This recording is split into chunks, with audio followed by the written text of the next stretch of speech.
Here's the Harley-Davidson starting grid for today's running of the Dickies 500. Ryan Newman won the pole, crashed on his second lap. As we talked about in the countdown, he will start at the back of the field in a backup car. Jeff Gordon will start outside of row 1. In row 2 on the inside, Matt Kenseth. He will inherit the pole when Newman goes to the back.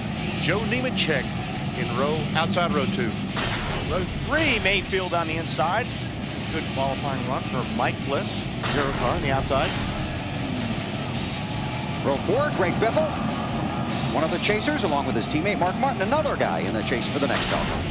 On the inside of row 5 is Bill Elliott, trying some stuff for Evernham for 2006, and Dale Earnhardt Jr. on the outside. And there's Jimmy Johnson on the inside, looking for a good day, as well as Elliott Sadler has had a victory at this racetrack.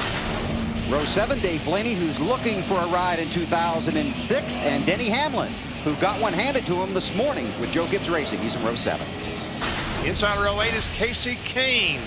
And Tony Stewart, our NASCAR Nextel Cup leader, with just 3 to go on the outside. Row 9, Bobby Labonte on the inside. 18 car on the outside, Kurt Busch, defending champion. Row 10, Scott Wimmer, next to veteran Ricky Rudd. Row 11, someone picked Brian Vickers to win today. We'll see if that's true. Scott Riggs on the outside. Row 12, good run for Kevin LePage in the 66 car on the outside, Kyle Busch. Row 13, Bobby Hamilton Jr.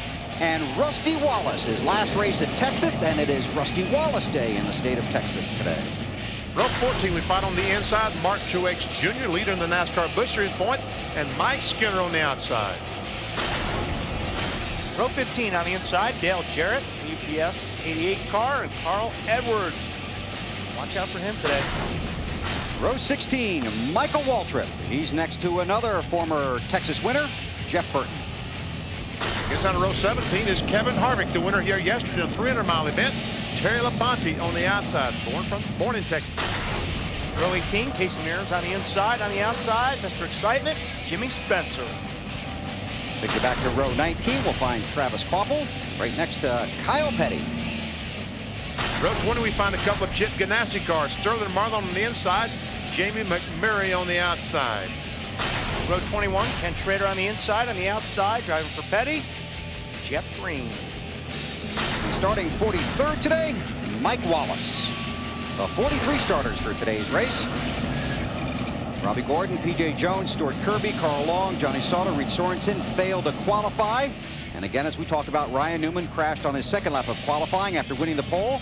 Will have to go to the back of the field in a backup car. Wally? Let's see if we can get a hold of Elliott Sadler. Elliott, this is Wally in the booth. Can you hear me? Yes, sir. I got you loud and clear. All right. Well, you know how to win at this place. Do you have something today?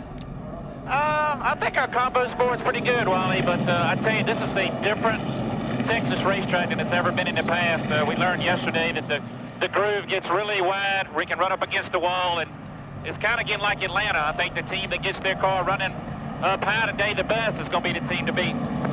That and this place is going to change a little bit by temperature where this race goes into evening. You guys on top of your game there? Yeah, we built a lot of adjustment into it. My crew chief just told me it's already 4 or 5 degrees cooler now, track temperature, than when we practiced yesterday. Turn 1 is a lot more in the shade than when it was in practice, so it's kind of going to be like the Coca-Cola 600, kind of where you got to keep your car freed up as the night goes on, and hopefully we've got enough adjustment in the car to be able to do that, so we'll see what happens. Good luck, Elliott. All right, you guys have fun today. Our thanks to Elliott. Let's get you set for the race. Final stories from pit road, starting with Matt Yoakum. And Bill, Elliott Sadler's chasing that $1 million, but the guys that are chasing the big money. You know, you got Greg Biffle, Jimmy Johnson trying to close that gap of Tony Stewart. Now, if you look at the 16 team, now they won here in the spring, and you heard Biffle say the confidence. They feel like their car is just as good as it was here in the spring, and he felt like the biggest key will be tonight staying on top of this racetrack as it changes from daylight into the nighttime. Meanwhile, Jimmy Johnson, their team, they have a good car, but not great. In fact, Chad Knaus told me he woke up at 3 a.m. this morning, so glad that it was not an impound weekend. They could come up with different ideas of how to make that car even better. Jimmy has never finished worse than 9th here at Texas. Dave? Mark Martin should be good today. The last 3.5 mile tracks that we've raced on, average finish 3.0 and a 3rd place last week at Atlanta. Following which, he said in his press release, boy, if I could have a car that good, I'd race until I was 60. That takes us to the 2019 season. It would probably be with Jack Roush, and we'll wait and see. Marty? Dave talked to Matt Kenseth moments ago. He told me goal number one for the day can be accomplished on lap one. Getting those 5 bonus points very early in the race will help their championship cause. And emphatically, he told me this morning, we're still in this championship. In the 3 races before the chase, they made up 163 points and 6 positions. They can do it again here in the championship chase. Alan?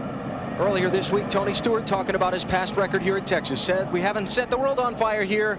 Just me back in April." You heard him say earlier, the goal for today, not to have a 31st place finish like he did earlier, but to make sure he finishes in front of all the other championship contenders and keeps his point lead intact. Bill? Thanks, Alan. You guys have a great day down there on pit road. Crowd of about 190,000 here at the Texas Motor Speedway. They sold tickets to people from all 50 states and 12 foreign countries. They've come to see the NASCAR Nextel Cup Series go 500 miles on this 1.5-mile track. Front row now of Matt Kenseth and Jeff Gordon as pole sitter Ryan Newman drops to the back of the field. 3 races to go in the chase for the championship and 500 miles to chase the checkered flag at Texas. Live on NBC.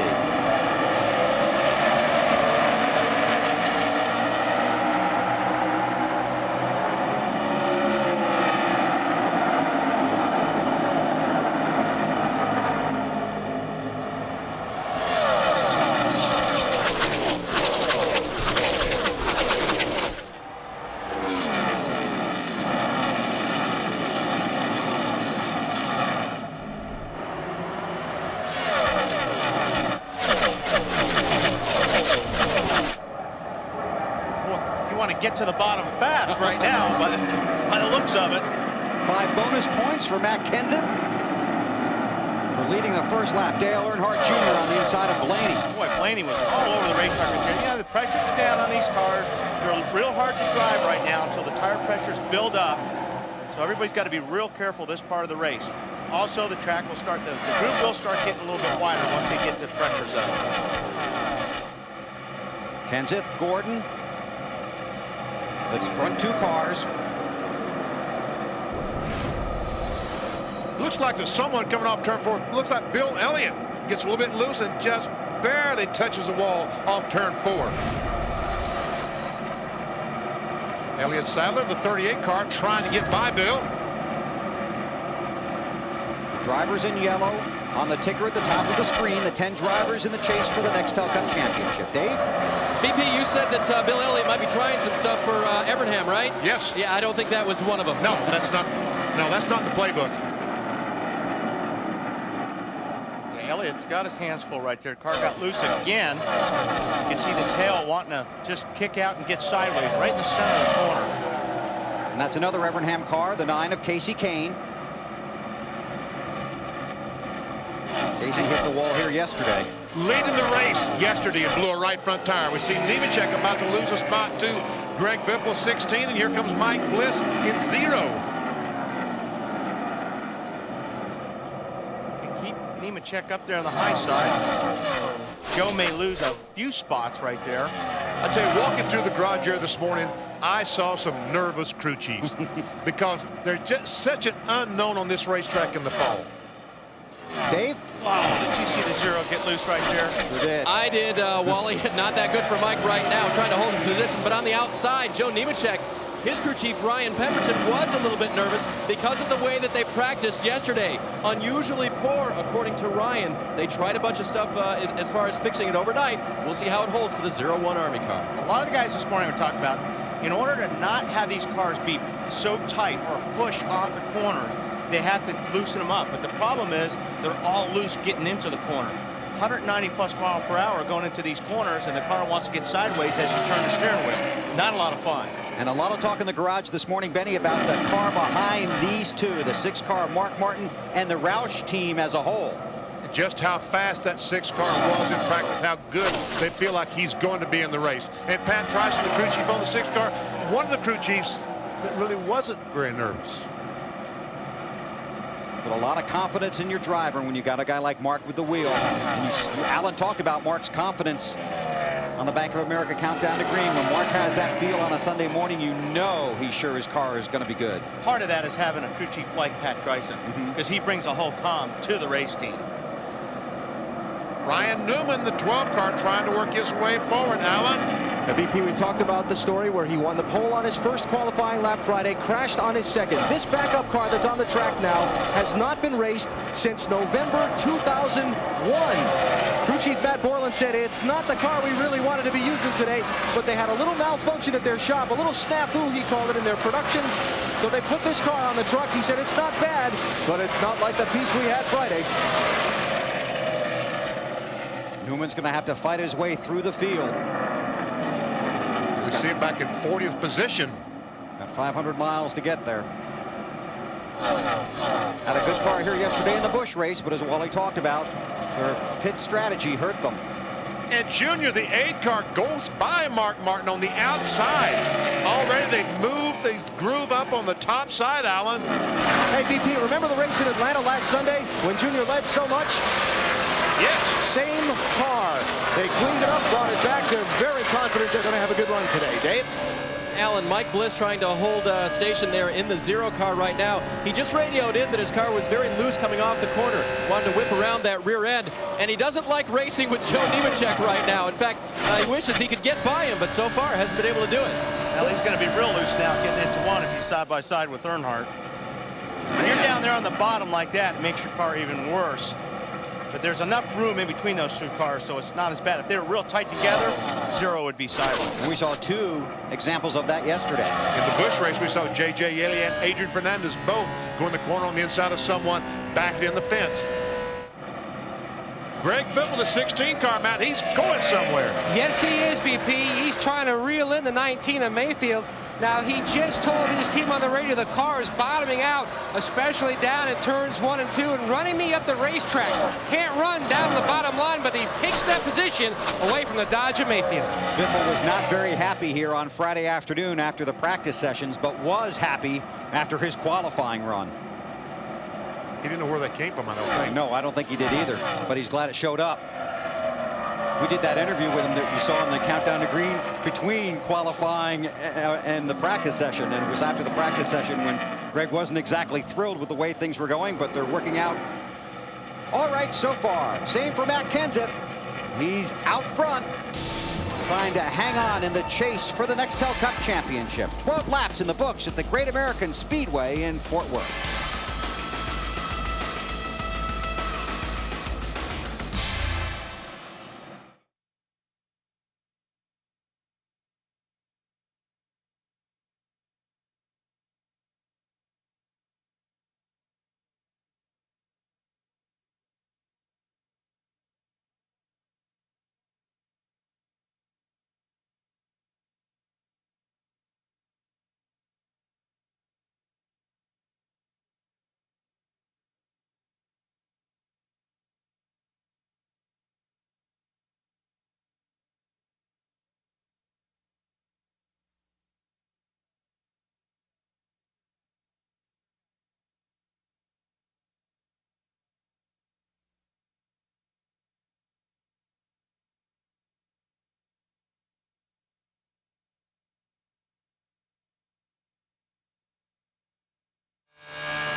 NASCAR Nextel Cup Series racing from Texas Motor Speedway is brought to you by Sprint, proud partner of the NASCAR Nextel Cup Series.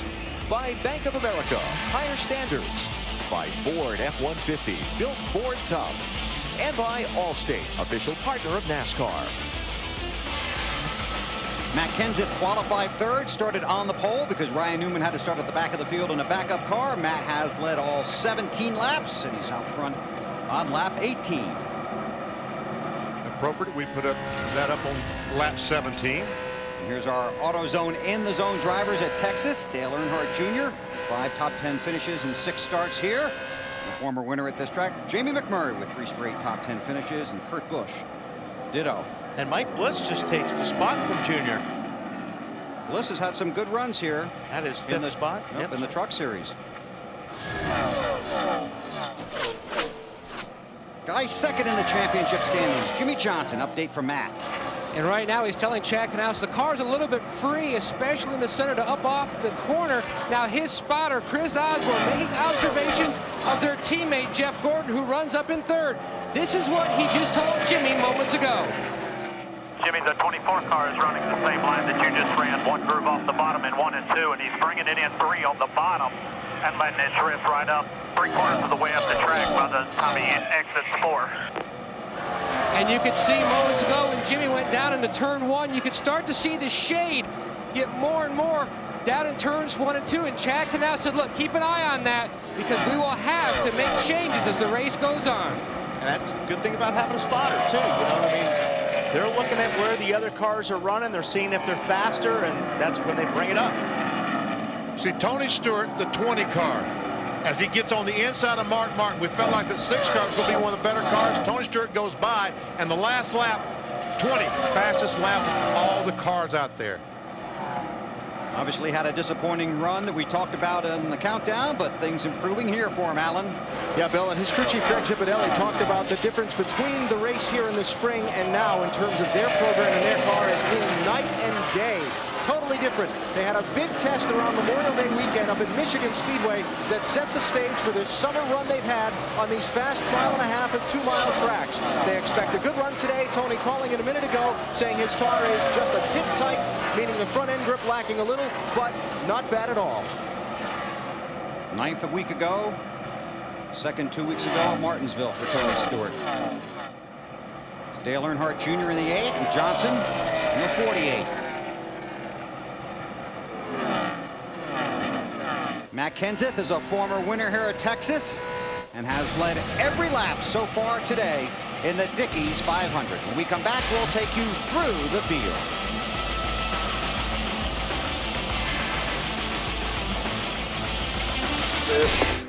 Four.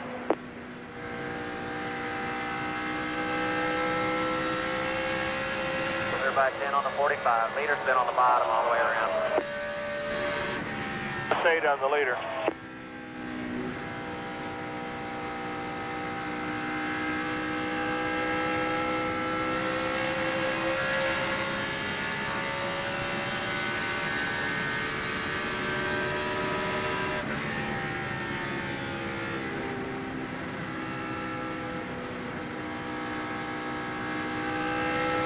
About 2/10 slower than the leader that lap. 2/10, good line.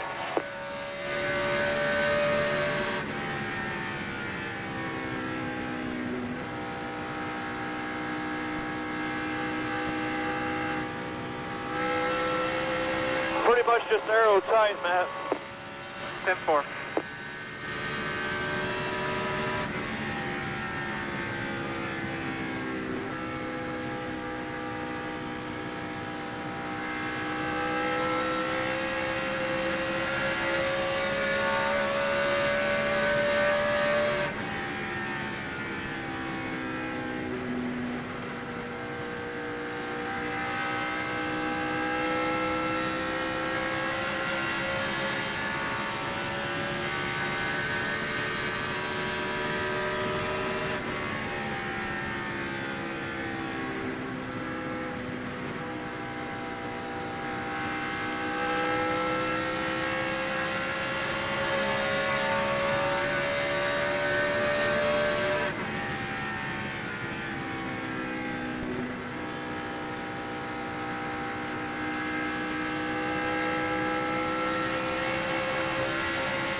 Outside at your door, quarter, bumper, clear. Clear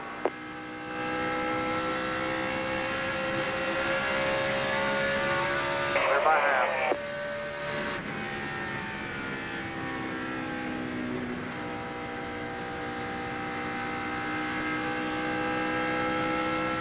Clear by 4. How's it, Ryan? 230, 252, what'd you ask? 4, that's what I asked.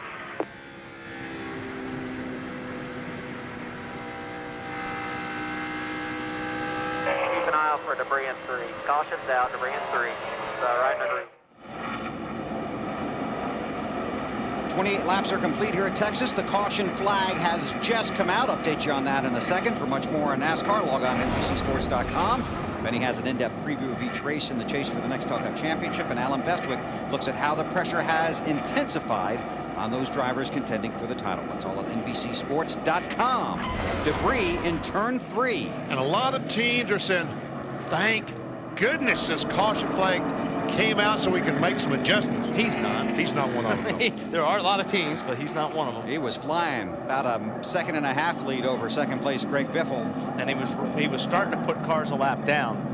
That's what you like as a leader. Start passing guys, huh? Passing guys again. Jimmy Spencer was knocked off the lead lap, as well I talked about, but guess what? He's the lucky dog. Yes, he is. A couple of guys on the march forward. Let's see, Carl Edwards started 30th. He's worked his way up to 17th. Ryan Newman started 43rd, is up to 33rd. So the field under caution here on lap 30. Here are the unofficial results from yesterday's NASCAR Busch Series race at the Texas Motor Speedway. Big win for Kevin Harvick, very emotional victory lane. Biffle, Edwards, Sorensen, and Kyle Busch, the top 5. 2 races remain in the season for the Busch Series stars. Martin Truex Jr. with an 84-point lead over Clint Boyer as they head to Phoenix next Saturday. Boyer started at the rear of the field in a backup car and gained points on Truex. That's a day for them yesterday. Yeah, but that's a bad habit he's developed. I know. He did that at Memphis and won the race. He said, well, I'll just do that again. It didn't work out quite as well. Okay, time for the guys on pit road to go to work. And I'm not talking about the over-the-wall guys. I'm talking about our 4 guys. Matt Kenseth leads the parade. We send it down to Dave.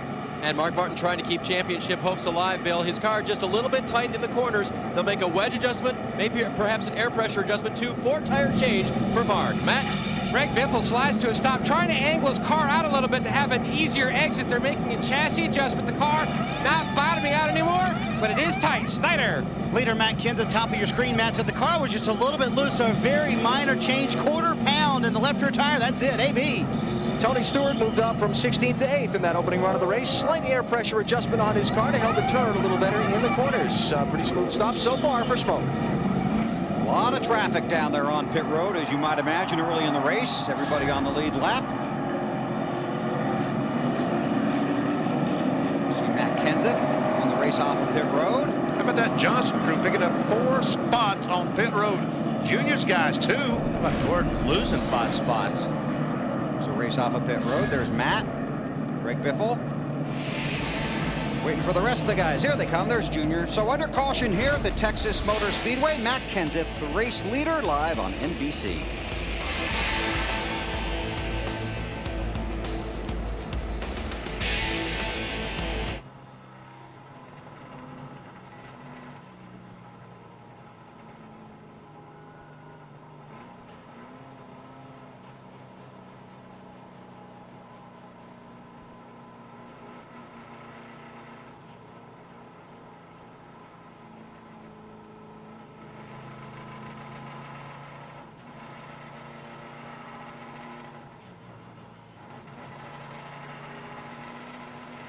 Junior, this is PRN. Can you talk? You want to talk?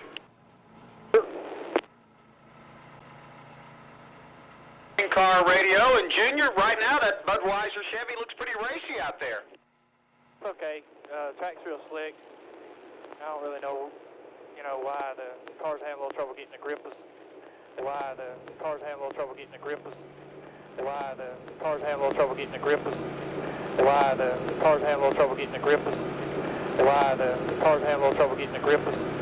Why the cars having a little trouble getting the grip. Why the cars having a little trouble getting the grip. Why the cars having a little trouble getting the grip.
You know, 9 different drivers have won the 9 races here at the Texas Motor Speedway, and 6 of those 9 races have been won by Fords.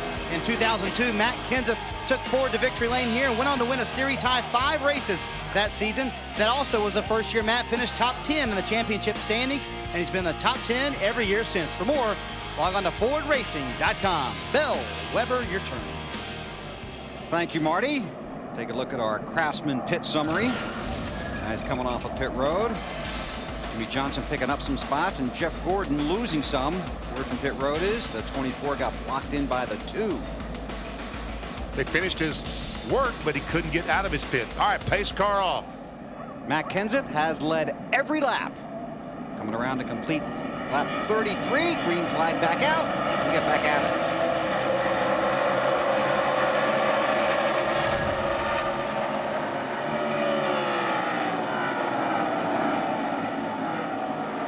Hamilton Jr. was guilty of a commitment line violation coming to pit road. And the 18 of Bobby Labonte, too many men over the wall. Both those guys to the tail end of the field on the restarts. Picked up a couple spots right there. Took the 6th and that was a good lap. When you pass cars like that, that's a great lap. Look at 5 car Kyle Busch to the top of the racetrack, hits that bump down in 1 and 2, and I don't think they like that bump too much. He was loose before he hit that bump, so I'm not sure that car isn't really loose in. He had moved from 25th to 12th before the caution flag. Was 9th last time over the line.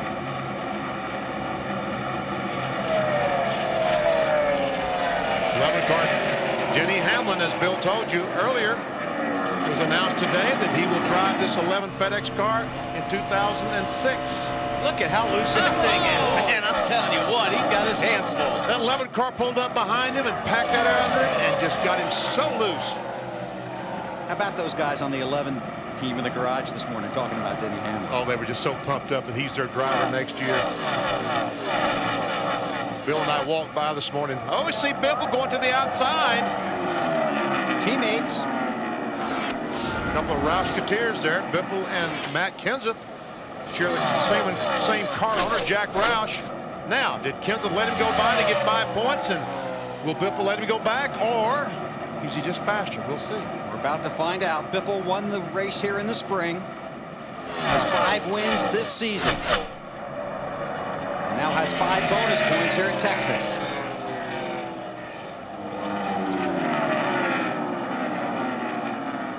In the drivers' meeting this morning, I think it's pretty obvious the answer to that one.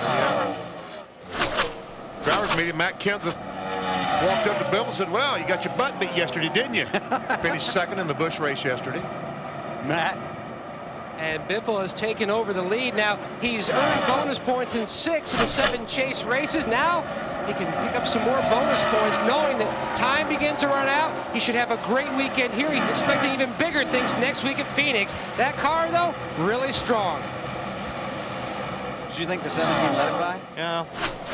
Well, maybe give it a couple more laps here. Marty, you got something on this?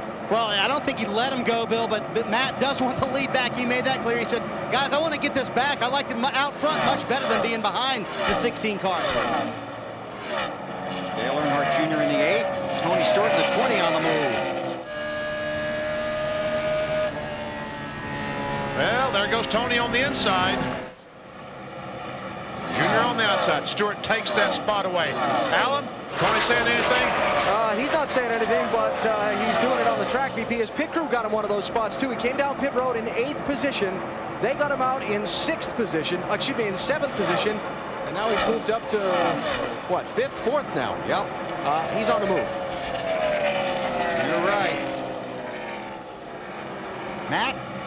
Bill, Biffle has the lead. Just wondering how much longer he's going to be able to hold it. Just came on the radio and said, I have a bad, and I mean bad vibration. Feels like it could possibly be in the drivetrain, maybe not a loose wheel. Wow. 3rd in the championship standings. And as they run right now, just 45 points behind championship leader Tony Stewart. Normally you would think it's anything. normally you would think it's a loose wheel because it normally starts to show itself about 7 or 8 laps after you make a pit stop. So we'll see what happens. And it's usually the left rear tire that loosens up. Dave, what are you working on? Well, Kyle Busch, after all those cars got done passing him and making him really, really loose, all he said on the radio was, woo, all righty. You know, we have a Home Depot virtual garage, I think, can explain what we're talking about by pulling up behind someone and getting them loose. Yeah, if you watch the car, you get up behind somebody, you get really, really close to the rear bumper. What you do is you take the air off their rear spoiler. You also pack air underneath the car, so it actually lifts the rear of the car when you get into the corner. That makes the back slide around. He's got to lift just a little bit. You turn under him and take the spot. And that's what we saw just a moment ago with the 5 car of Kyle Busch. I saw that in Wally's world, too, only there wasn't a car behind you. I did that all on my own. Hey, rear interliner or something, I don't know. That's Greg Biffle still talking about the vibration he's feeling. He's hoping it's a tire and not something worse. Still leads. I don't know if he's hoping it's anything. He's hoping it goes It's just away. imagination. So we'll stay on top of the Biffle situation. We promised you a through the field. The caution came out. When we come back to Texas, we will take you through the field. Biffle leads Kenseth and Johnson.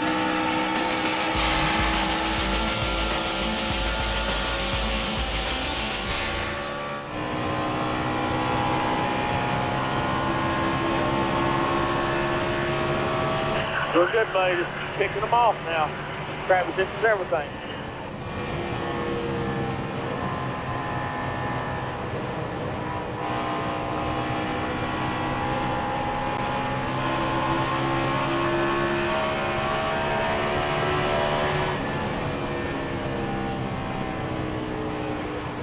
Side.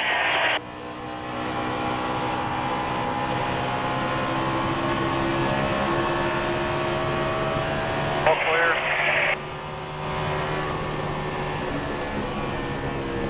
Side.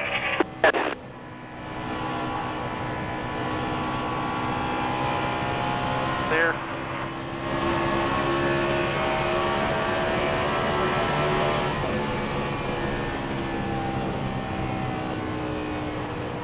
Side. Clear.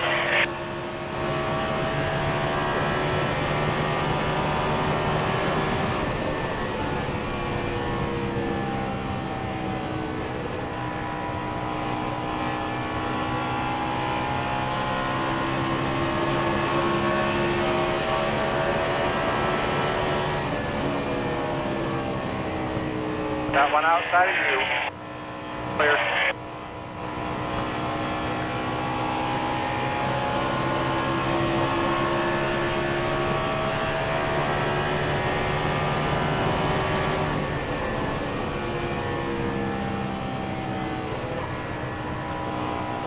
Inside.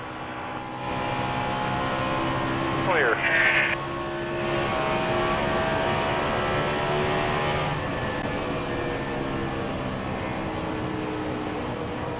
Inside.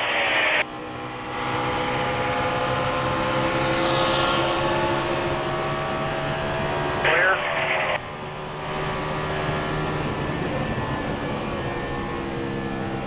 Back inside again. Clear. He just gets a run on the bottom, but he cannot get by you without that top rear. Last lap was a little bit better.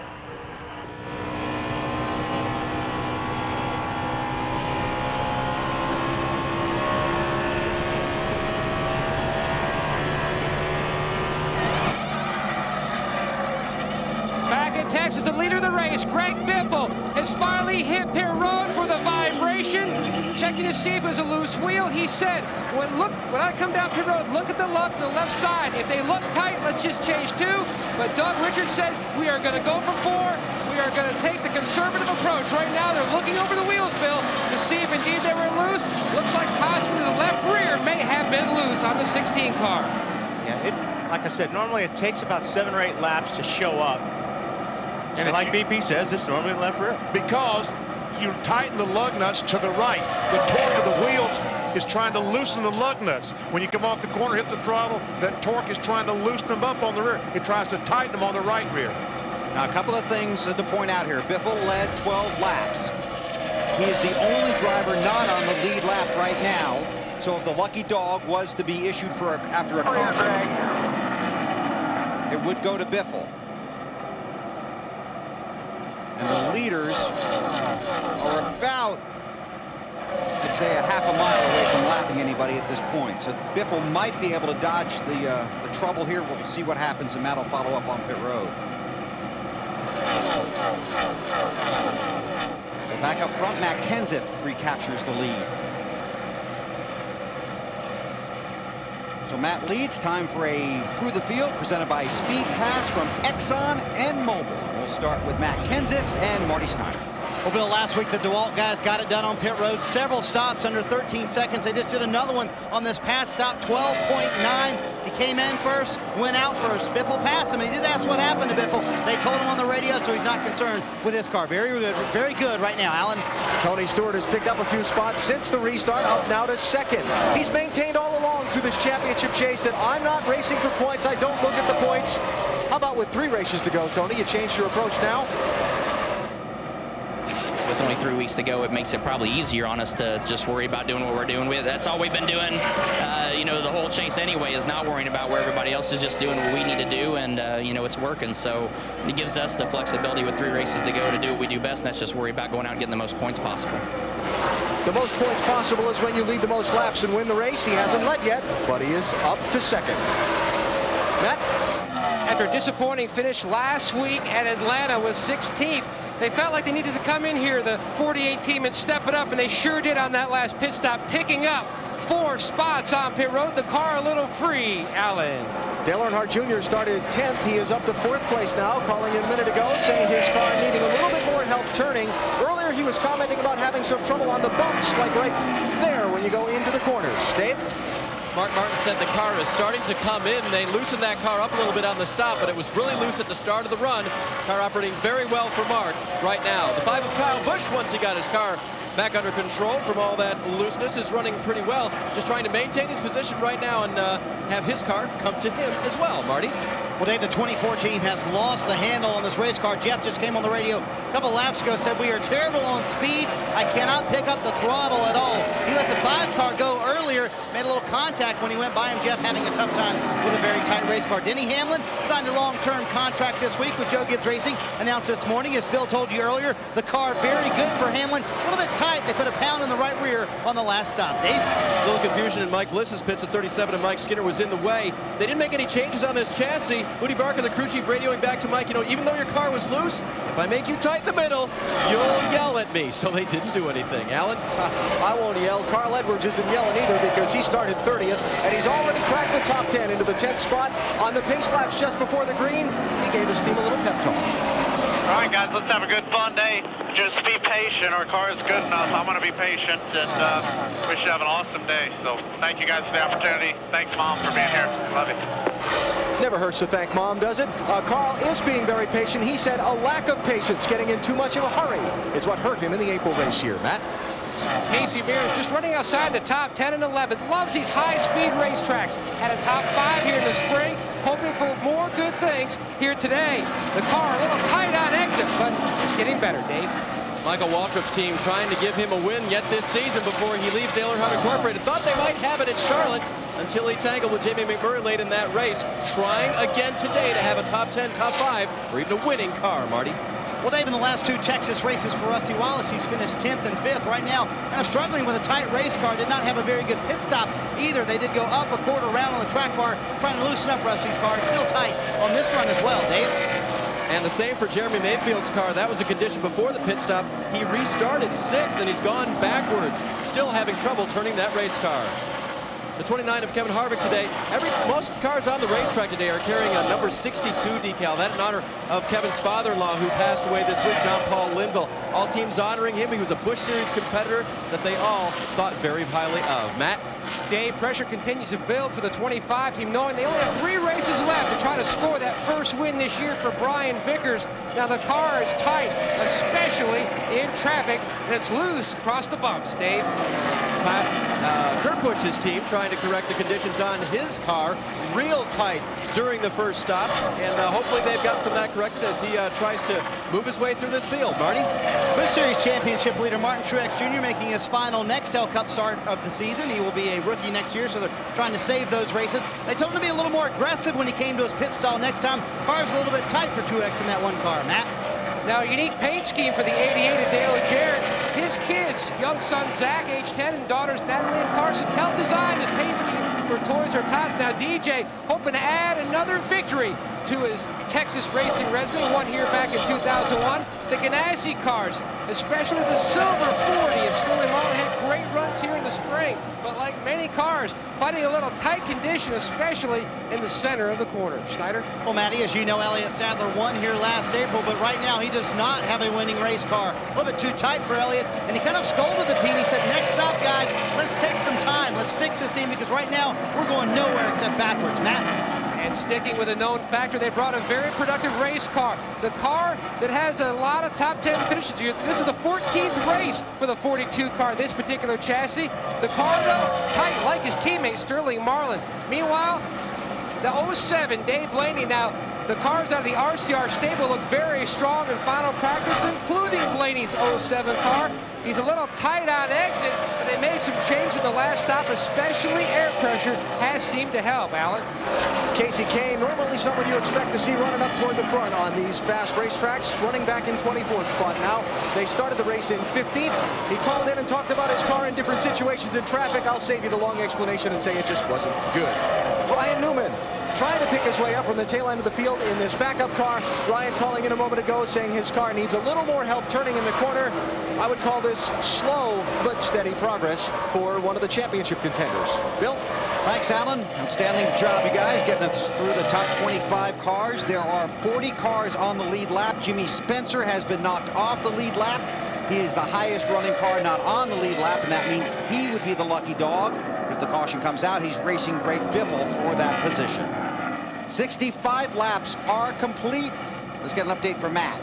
And one of the championship contenders, Greg Biffle, now he's trying to race his way back in to contention. Now, while he had a pep talk from his crew chief, Doug Richard, after that was over, Doug had the entire team switch over to Channel 2. He gave the pit crew a pep talk, reminded them why they are one of the best teams in the business, wants them to shake off their pit road miscue that cost them that lap, put it all back together, and it was indeed a loose left rear, like I mentioned before. Thank you very much, Matt. So Biffle has a lot of work to do. Matt Kenseth up front at Texas. You're watching the Dickies 500 live on NBC.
NASCAR Nextel Cup Series racing from Texas Motor Speedway is brought to you by Principal Financial Group.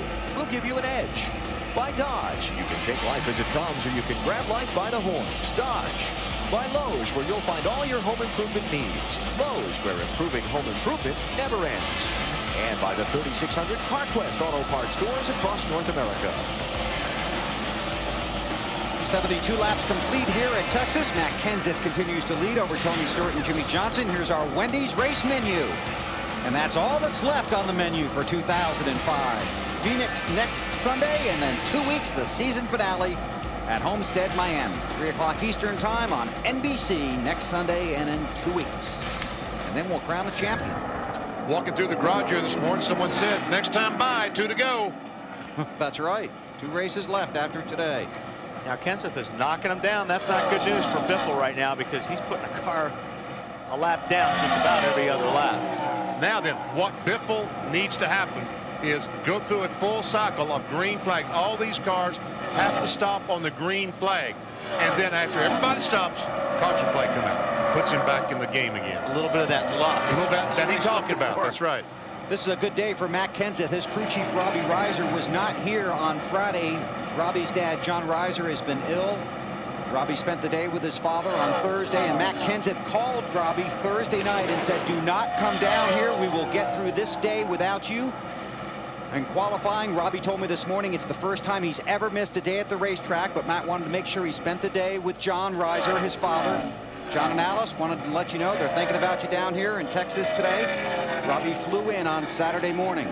He said they were watching some of the coverage on TV on Friday in the hospital, and John Reiser looked down at his watch and then looked at his son and goes, I told you you're supposed to be there. And Robbie said, nope, I'm going to spend the day with you. Today, Matt Kenseth out front. Jimmy Johnson in the 48, Matt Kenseth in the 6. Johnson runs third. I'm sorry, Mark Martin in the 6. What'd I say, Matt? Yeah, Mark in the 6 underneath the 48, and we go to Matt Yoakum on the 48.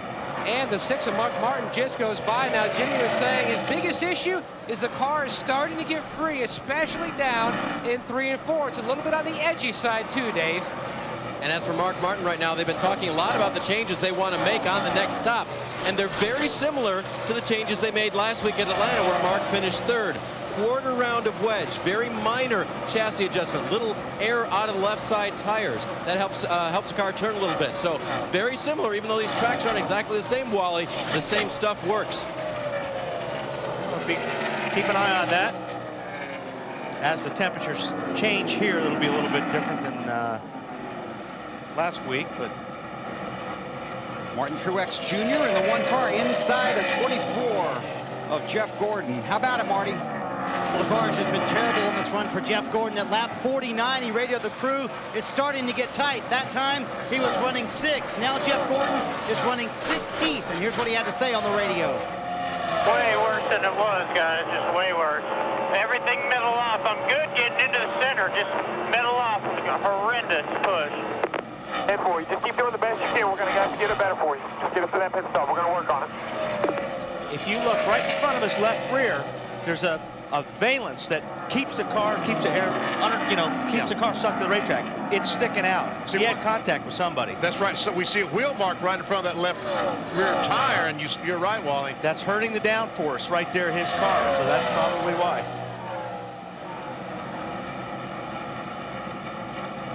See it right there. That's the piece, and that actually creates a vacuum almost like to the racetrack. Helps the car stick. Now watch this. See if this is what caused it. Well, it's not there now. We see the Pepsi GMAC. It's clean. That would do it. Wow. That would do it. That's just like a can opener. Dave? And his teammate Kyle Busch said, "He hit me," but he knew that Jeff didn't see him there, and it hasn't damaged Kyle's car very much. Marty? And Dave, Jeff was not too happy about that. He said, you know, we're horrible handling-wise. I'm just letting cars go by. There was no need for him to make contact with me. I left him plenty of room. Well, we've seen that 5 car isn't exactly the most stable car out there today either. So Gordon continues to struggle. Falling back in the field. Up front, Matt Kenseth, Tony Stewart, Mark Martin, Jimmy Johnson, and Dale Earnhardt Jr. Whoa! Biffle! Hasn't hit. Oh, there goes Bliss sliding through.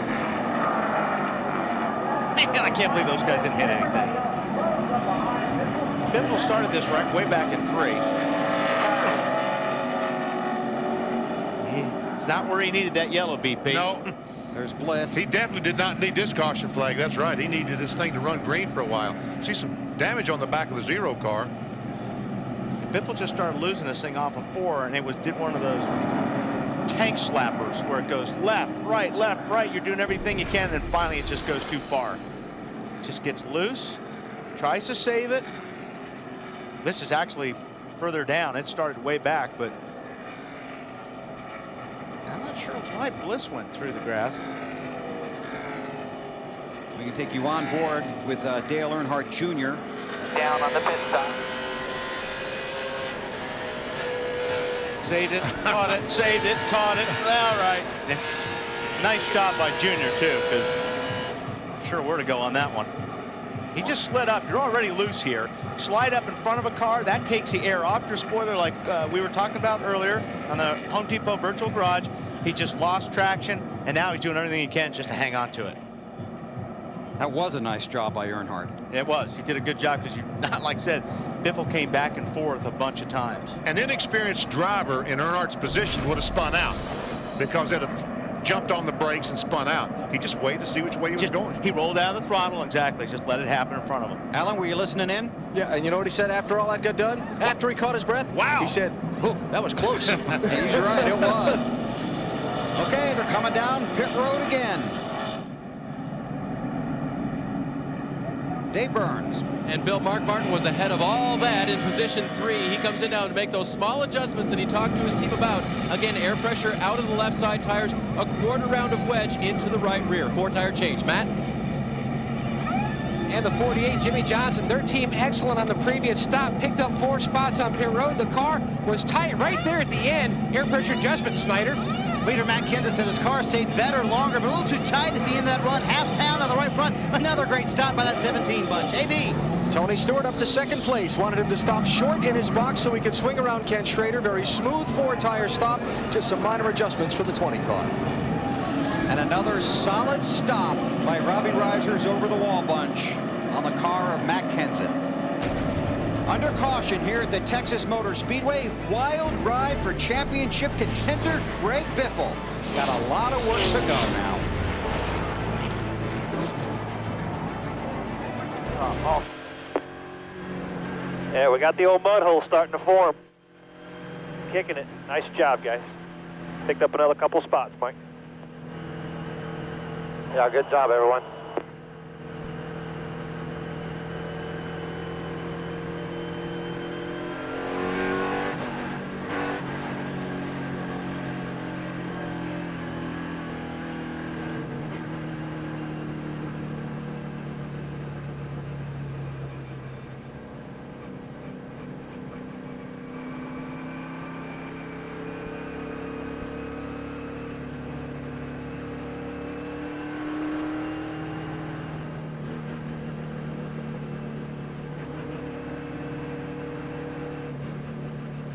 Again, Mike, your tires look really, really good.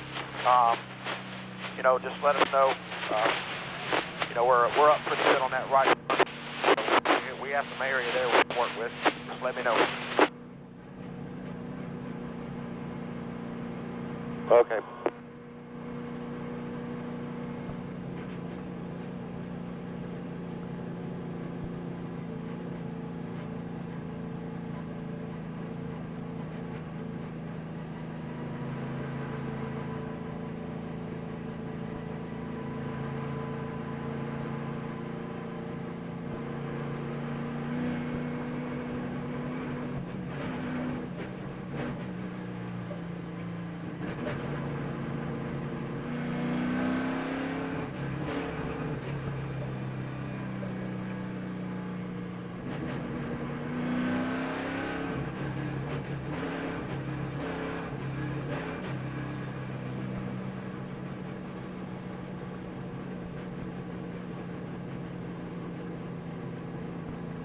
Have you bottomed your front end out any since we started? Yeah, all the time on the start. It goes away pretty quick. It lasts a long time. 5, 6 laps, I guess. All right. Does it mess you up, or can you deal with it? I mean, I don't get past. Field has just gotten the one to go here. This was a few moments ago on pit road, BP. Lance Hanna, the tire carrier for the rear tire. Dave Smith, the tire changer. And watch this. Smith takes the tire off. Hanna slides it on, tightens it up, go. Those guys are so good. Yep, of Elliott Sadler. Coming to NBC next Saturday, the Ford Ironman Triathlon World Championship. The world's best athletes accept the challenge of a 2-mile swim, a 112-mile bike ride, and a 26-mile marathon, all in the same day. A typical day for Wally. That's the Ford Ironman Triathlon World Championship next Saturday, 4:30 Eastern, 1:30 Pacific on NBC. When Greg Biffle spun in the 16 car just a moment ago, watch when the car gets sideways, backwards. Watch the roof flaps deploy and keep the back of the car on the ground. That's one of the best safety features NASCAR has come up with in a long, long time. And that's on a Roush car, and who helped develop that? Jack Roush. That's absolutely right. And here's our Team Tylenol safety fact. Roof flaps are designed to disrupt airflow around the car, which helps eliminate lift. Uh-oh. And the rest of that. But like Benny said, it keeps the car on the ground. That's right. Matt Kenseth takes him to the green. I knew in the countdown to green this was going to be a weird day. Anytime Snyder's walking across the stage waving during driver introductions, it's going to be wild. To the crowd he was waving, yes, not just anybody. That's right. And Greg Biffle is trying his best to get in line between Martin and the 5 car. Could not make it. Biffle 1 lap down. And he's trying to get up to be the first car 1 lap down in case the caution flag should come out. And currently that position is being held by Kevin LePage. Biffle in the 16, looking to the inside of the 5. And he's got a couple guys. He's got to get by Labonte, LePage. Because Labonte's up there too. Yep. Biffle trying to find the fastest line. He's going to push Kyle Busch around Mark Martin. Biffle had a strong run here yesterday in the Busch race. Finished second. Kevin Harvick. Everham car hits pit road. Mayfield. Boy, it has been a tough run for Jeremy Mayfield since the chase for the championship started. Unscheduled stop under green for Jeremy. See him changing 4 tires just to make sure they get the right one. 38th last week, 28th the week before. Has had some real tough luck. It was a flywheel or something for him last week, wasn't it, Benny? I don't really know. I didn't hear. Matt, how about Biffle? More issues for the 16. He just came on the radio. Biffle said, I believe we have another vibration. Possible wheel loose again. Wow. Well, I think they better check some impact wrenches because something isn't working correctly. Once it's a shame, twice a shame on you.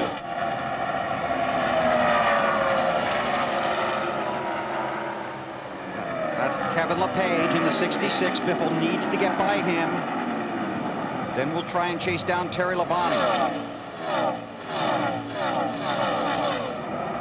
And now up front, Matt Kenseth and Tony Stewart on his bumper. And Tony Stewart. Here comes that making them loose in the front there, BP, because Stewart's car is good enough. He can get right up on Kenseth's bumper and get that car loose. He'll take the spot. And you know that Matt Kenseth in 17 wants to keep that 20 behind him if he can, because he does not want Tony to get those 5 bonus points. But I don't see how he can keep him back. Tony's just too fast. Stewart looks like he got on the apron a little bit there and got his car out of shape a little bit too. Marty? Hey, Bill, remember we were talking about Matt's #1 goal today? Get those 5 bonus points. Guess what #2 goal was? Make sure Tony doesn't? Yeah, no, to lead the most laps, and he's done a good good job of that so far. Trying to keep the 20 behind him, but Matt is loose at the beginning of this run and doesn't have very good car control. Car's very good at the middle and the end of the run, but Wally, when your car's a little loose, is it harder to keep someone that fast behind you? Yeah, when your car's that loose, especially when you got somebody right on your bumper, it just makes it worse. So we'll see if he can hold off Tony, because I think if Tony gets close enough to him, he's going to lose that spot. And there he goes loose right there. So he is hanging on. Alan, Tony's charging. Yeah, Bill, and you and I know, but we'll just make sure everybody else does. The system for determining the champion includes 5 additional championship points if you lead a lap during the race. Pressure, pressure. Tony has scored more of those bonus points in the chase so far than any of his competitors. In fact, he has scored some 25 more of those 15 more bonus points than Greg Biffle, 25 more than Jimmy Johnson. He wants to get up, he wants to get those 5 bonus points. That just puts pressure on the other guys to have to get up front and lead a lap. And you know what I like about this? Kenseth is not giving it to him. You know what I mean? I've seen so many guys pointing out the window here, take it, you know, and not teammates here. That Kenseth is doing everything he can right now. He's driving his butt off to try to keep Stewart behind him. Matt has led 82 of 94 laps. Stewart has not led yet today. Greg Biffle led the other 12. And you can see that wheel. You can see his hands on the wheel going to the right. When he goes to the right, that means the car's loose. Kenseth started from the first spot on the grid after pole sitter Ryan Newman had to go to the back of the field in a backup car. Stewart started 16th. He's all over him. There's loose again right there. Stewart's car is really good right now. In order for him to drive up right behind that close to Matt means that Tony's car is not pushing at all. He's not getting that aero tight. And Tony looks like he's better down in 1 and 2 where there's shade on the racetrack. It looks like that he's gains on the 17 more there than he does up in 3 and 4. So watch these cars go down in turn 1. You see that racetrack is in the shade, and therefore the car does get a better grip.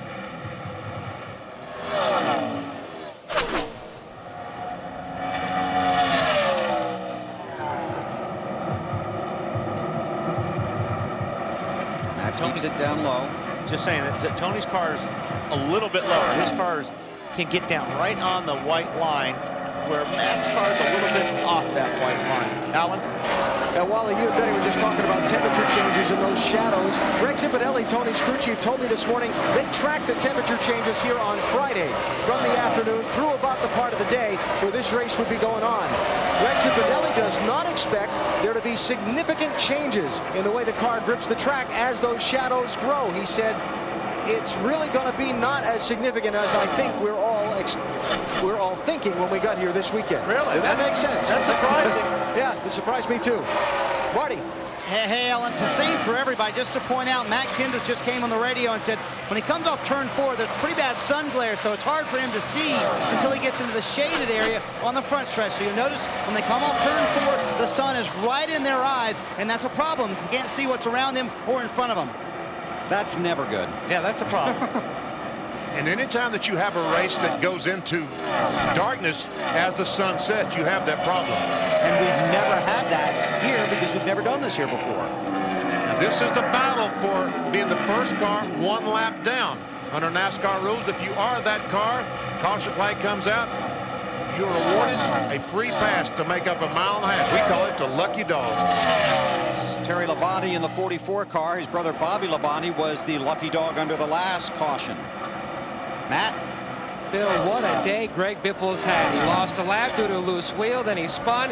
Now a possible vibration with another loose wheel. The team waiting for him to hit pit road, but he hasn't said anything in about the last 4 or 5 laps. They have checked the impact guns just to make sure everything is okay with the PSI, but what a day they are having. They cannot afford that with 3 races to go. They came in here 75 points out of the lead, and time is quickly running out as this chase is winding down. And Matt, right now he's 7th, 182 points out of the championship lead. Desperately needs to get around Terry Labonte. Dave? Yeah, Bill, sorry it took so long to update you on the 19, but the guys were looking over the wheels on that car once, twice, 3 times. And I finally asked car chief Mike Shipley, I said, so do you have a loose why'd you have a vibration? Why did Jerry want to pit? He said, we really don't know.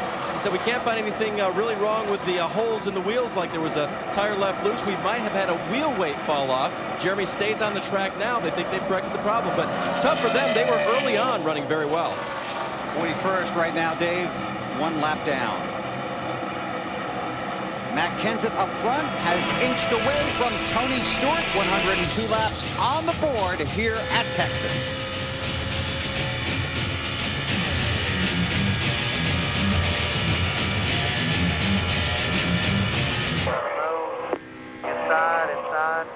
Inside. Door, quarter, bumper, clear. To 24, then it's 3 back to 49, and then it's 6 more back to 01. On the low behind you. Inside. Inside of the door. Bumper, clear. Inside. Clear behind him, clear. Clear by 3 on the 49, and it's 8 back to 01.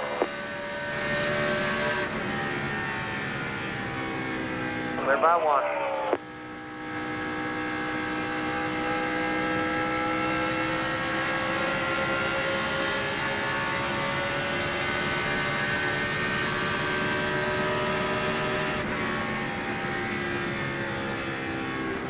Clear by 4.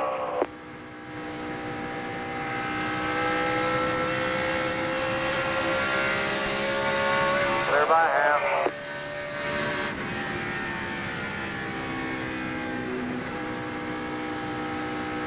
Clear by 2.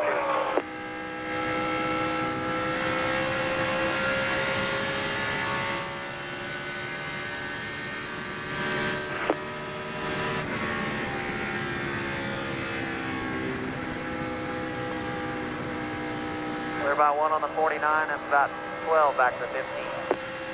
Right off of 2, loosen the both ends. 10-4. Running low behind you. Inside. Enter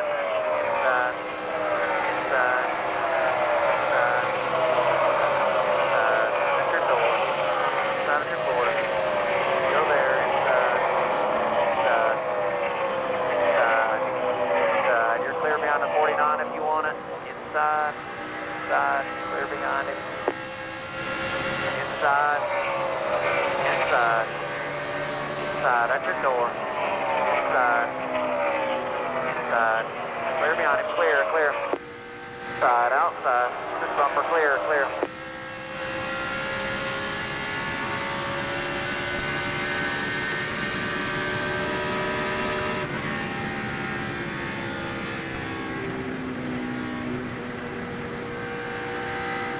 by 8 on the 15.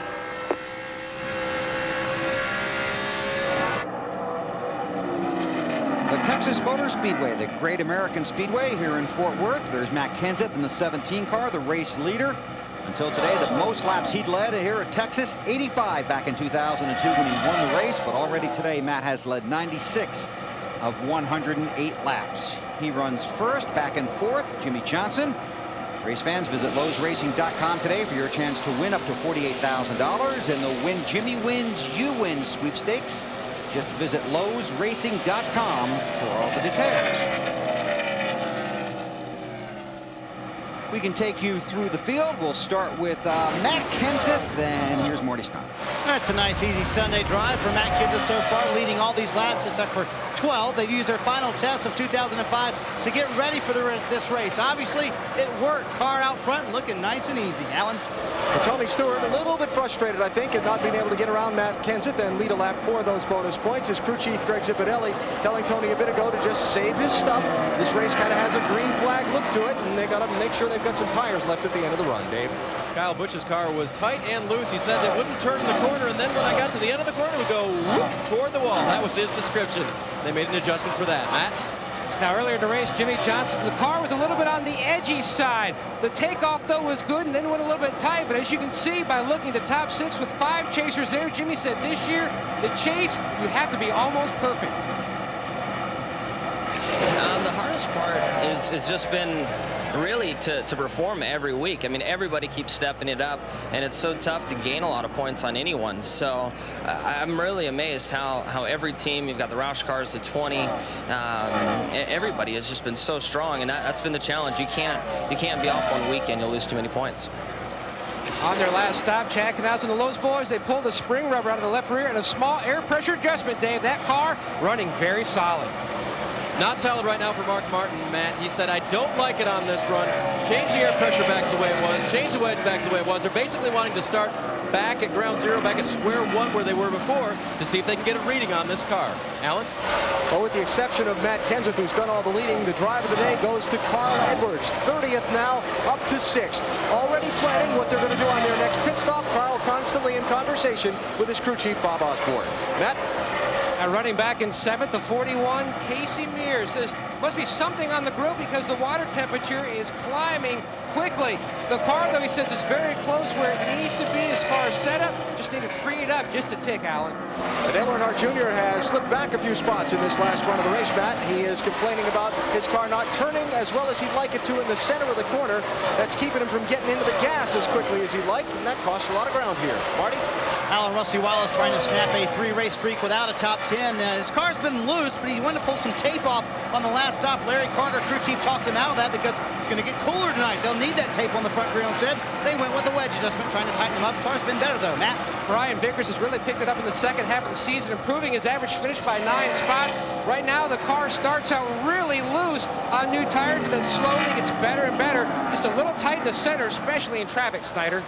Denny Hamlin has a well-handling race car, Matt, but the problem was their pit stop came in 6th and out 12th. A lug nut hung on the right front. The car's a little bit tight. They made an air pressure and track bar adjustment on the last stop, trying to slowly work his way through the field. Dave?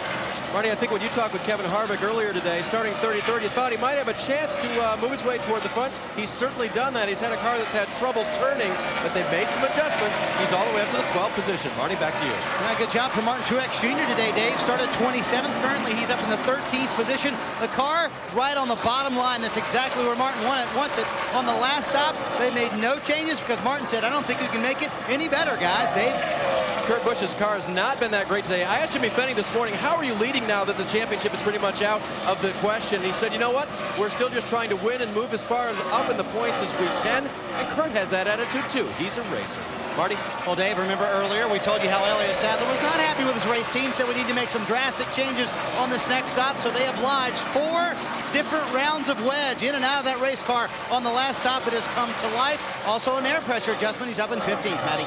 Marty, just the opposite for Sterling Marlin, one of the Ganassi drivers. He runs in the 16th position. No change to the car is really good. Let's just ride it for a while. Meanwhile, his teammate, the 42, Jimmy Murray, trying to lock down that $1 million bonus for finishing 11th. They made some small changes on the last stop.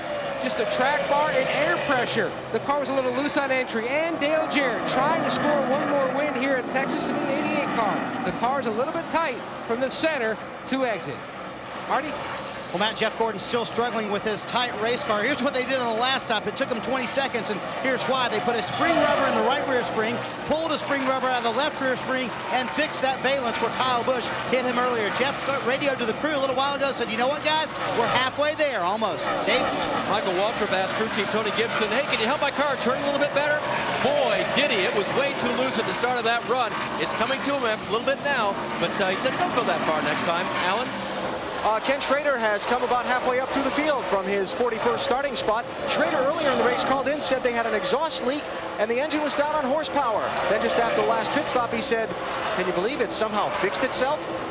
Ryan Newman complaining about the handling of his car, saying just a few minutes ago that his car is really tight in the center of the corners, and then calling in a little bit later and saying now it's loose entering the corner as well. That means he's afraid to turn the steering wheel when he gets into the corner, that the back end's going to spin out. Dave? When Greg Biffle brought out the caution on lap 81, Mike Bliss slid into the grass, didn't get hit by anybody, but just trying to miss the whole thing, lost control of his car. They were on pit road, made any little repairs they needed to, got him back out. He stays in the lead lap. Matt? And Ricky Rudd rounding out the top 25 in the 21 car. Now, Fatback McSwain told me last night, he said, we have a very good car. It's It's just not quick on the get-go, but it's very consistent. That's exactly what it's shown today. Just still a little bit on the tight side, Snyder.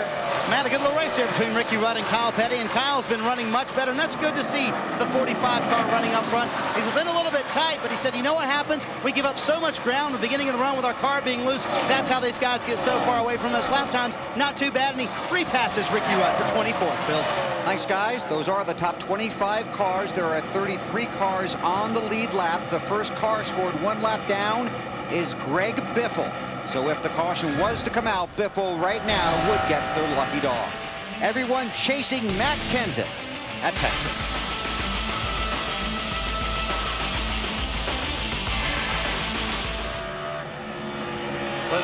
Flat, halfway of a fuel run right there.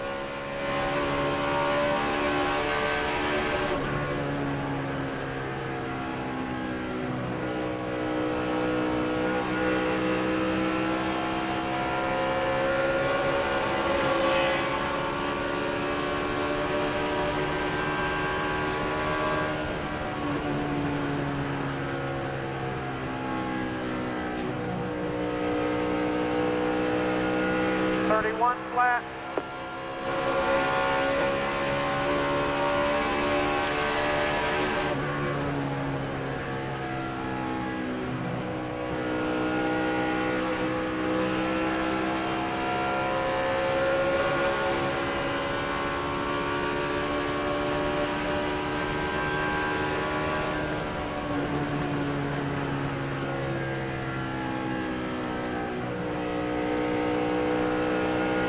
31-10.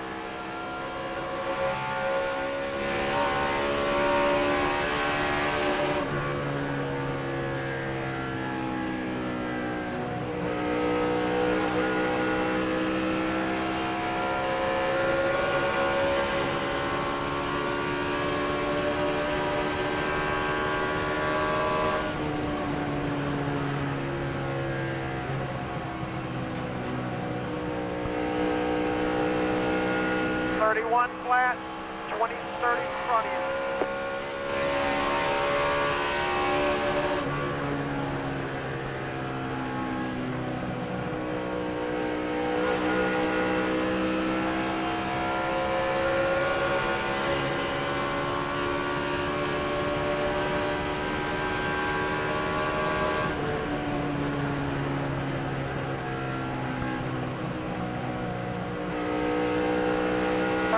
Flat, leader, 31-20.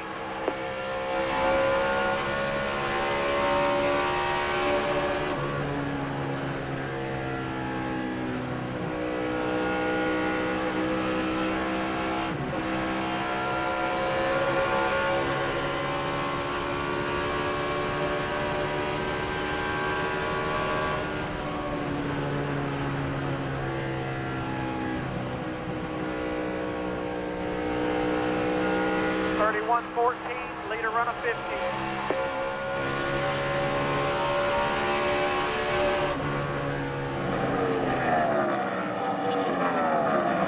Transform the way you watch NASCAR. NBC and Sony HD TV proudly present today's race in high definition. Matt Kenseth leads by 1.2 seconds over Tony Stewart. 127, now 128 laps complete.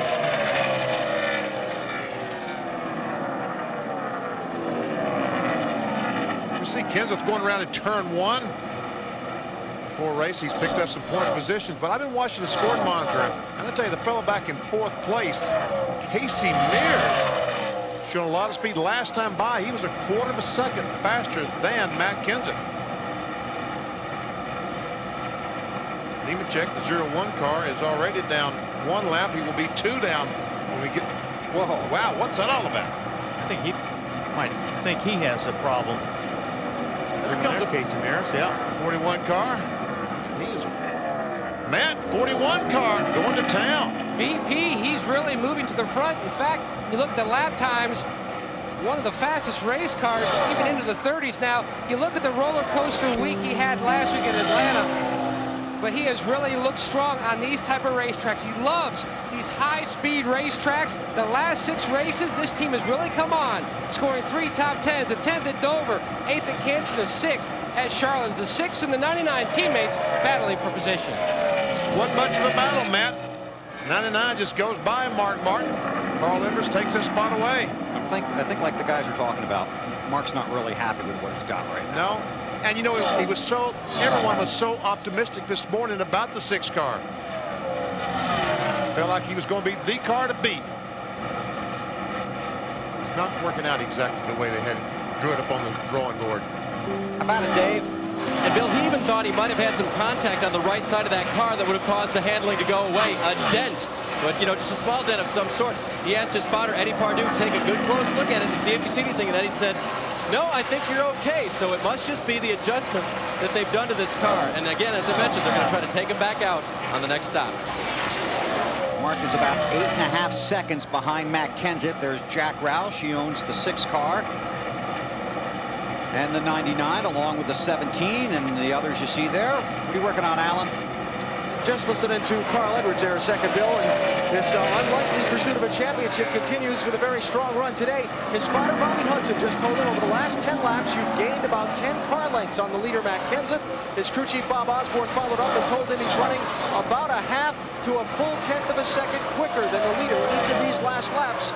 He keeps chipping away. Still not running as fast as that 41 car. Man, Casey Mears is going. We could be approaching some green flag pit stops here at Texas, so we'll work in a break right here. If trouble breaks out, we'll break in. You're watching NASCAR live on NBC.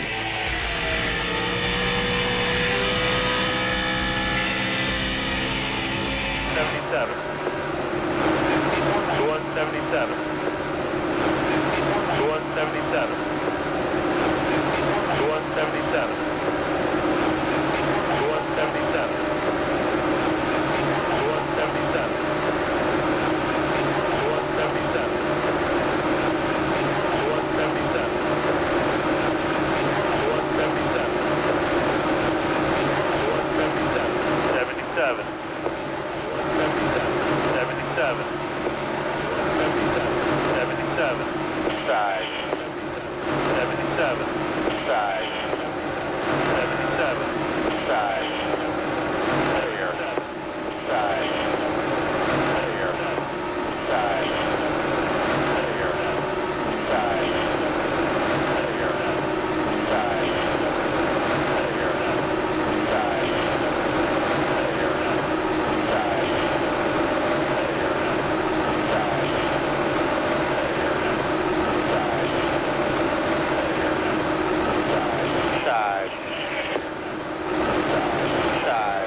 21, 23 and a leader.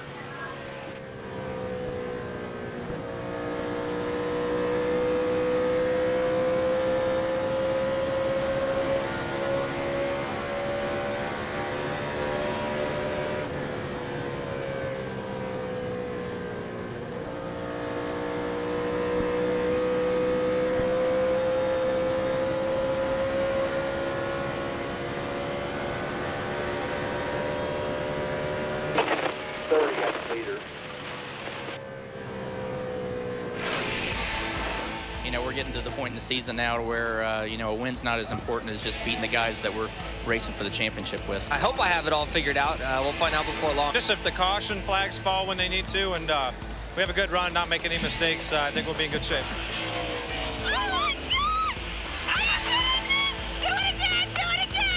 I love it when a plan comes together. Here we are being introduced to the rest of the world. Okay, now, I do want you to notice, folks, that that is a wave from our Marty to the crowd when the crowd went wild. So now it's driver and pit reporter introductions during the pre-race ceremonies, huh? But he brought Matt Kenseth some good luck. Marty wants to add, but that's too bad, and we're not going to let him. No. My microphone's open, Weber. I was waving to all of your fans, Weber, and those two people asked me to wave to them. So that's it. Here you go, folks. That was cheap. That was you had 140 laps to work on it, and that's the best thing you could come up with? This is the first I've heard about this, Weber. Yes. Here comes Dale Earnhardt Jr. This is early. We'd heard that he might have some kind of problem. Alan, what is it? Talked about a small vibration for about the last 7 or 8 laps. I think they just decided they didn't want to take a chance on it. They're within 5 laps of when they would pit anyway. So here he comes, and they'll make a 4-tire change and try and help him a little bit with the handling of the car. 45 miles an hour down pit road to his stall. Going up, I don't see anything on the right front tire. Right side is down. Brian Smith, Jag man, goes around to the left side, throws that jack under it, gets the car up. Boy, these guys are so good. So Junior heads back out. And as Alan said, that's a little earlier than most of the guys were planning on stopping. But Elliott Sadler now on pit road, and he's headed toward our favorite guy from driver introductions, Marty Snyder. Thank you, Mr. Weber. And Elliott's car is still very tight in the middle of the corner. They're going to make an air pressure adjustment. They're also going to make a wedge adjustment on the left side, trying to loosen that car up. And they're trying to get all those tires back over the wall for the 3018. And a good stop going for these guys so far. Middle of the corner off, 12.5, awesome. Elliott said that middle of the corner off, he's just getting killed by these other guys. That's why they're trying to make the car better. But a nice stop by the 38 bunch. A terrific stop by the 38 crew. Working lap 145 now. These guys will all start coming in now, I think, pretty soon. Kenseth has led 131 of the 144 laps. Kevin Harvick comes off pit road, off the racetrack, onto pit road, coming down to Dave Burns. And Benny, he's fallen out of the top 20. Not a good run for them. In fact, the car started out, so it was loose, and then it got so tight, Kevin said, the car is plowing. I can't even drive the thing. They're going to make a big adjustment on the car this time. 4-tire change. Matt, Casey Mears coming to you.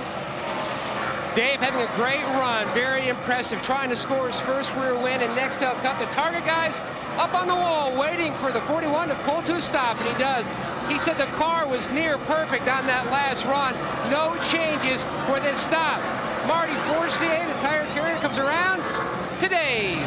Mark Martin still diagnosing his car. He thinks maybe now the right front of spring might have given up, his own words. The car is leaning on it, smoking through the corners. They make the adjustments they talked about, Matt. And the Wood brothers hitting the 21 car. Air pressure adjustment for Ricky Rudd as the 40 as Sterling Marlin is already in away. His car was good, just like his teammate. No changes there. They're waving the 21. He's away. Snyder. Rusty Wallace comes to pit road running in the top 10 in that run. Matty said his car was a little tighter than he would like, especially at the end of that run. They had talked about making a track bar adjustment. They're going to go with a wedge adjustment and an air pressure adjustment instead for the 2 car, and it will be a 4-tire stop for Rusty Wallace. Jeff Gordon also coming down pit road. He said, guys, I'm getting back to the gas at least 2 seconds later than everybody else. We cannot have that for the rest of this day, so it will be a wedge and air pressure adjustment for Jeff Gordon. The car extremely tight from the middle of the corner off. He said it's worse in 3 and 4 than it is in 1 and 2, and a kind of a long stop for the 24 bunch, Alan. Carl Edwards is going to get a track bar adjustment. You'll see the wrench there going into that bottom hole in the right rear side of the windshield, and they've done that. 4-tire change, trying to help the handling on that 99 car. Marty. Well, the 17 bunch is making it look easy today. Matt Kenseth, very smooth sailing out there. The only thing he said is, you know, guys, I could probably be a little bit faster at the beginning of the run. Cars really loose at that point. Robbie Reiser will make an air pressure adjustment. He's going to add half a pound to the right rear tire, trying to get that looseness out at the beginning of the run, and a little bit longer on the left front than they would have liked for the 17 bunch. And with the 17 coming to pit road, Tony Stewart stays out and leads a lap, gets 5 bonus points. And as soon as that happens, he comes down pit road to get his 4 tires of fuel. Alan? Yeah, Greg Zipadelli just warned Tony that being the first green flag pit stop of the day, be careful of your pit road speed.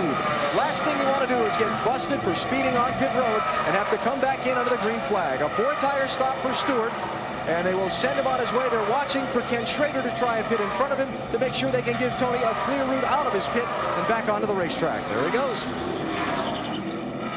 Schrader pulls in behind him, so that's okay. Now Jimmy Johnson to pit road. Johnson also able to stay out, lead a lap, get 5 bonus points, and he heads toward Matt.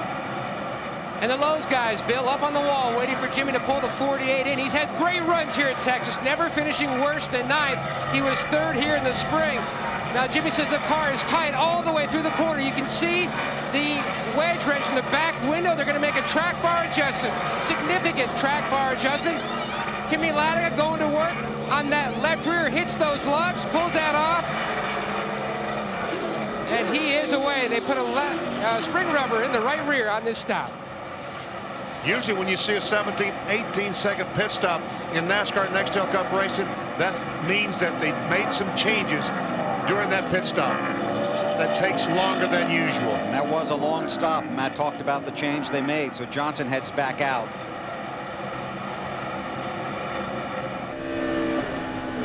Dale Earnhardt Jr. in the 8, Kyle Busch in the 5. That's back for 5th now. Waiting for the scoring to cycle around.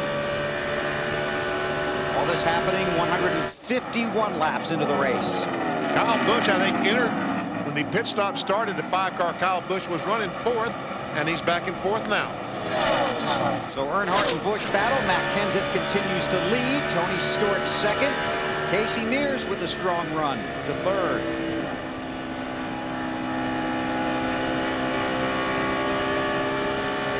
Updating some of the other drivers, Ryan Newman runs in the 24th spot.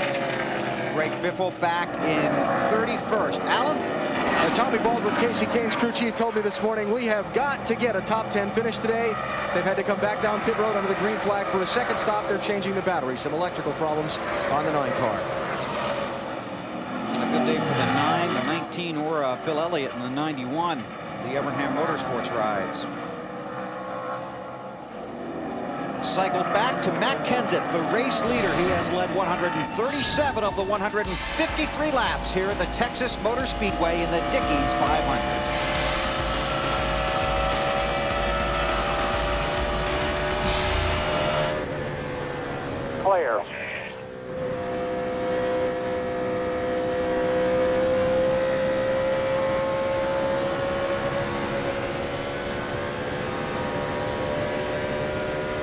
Flat.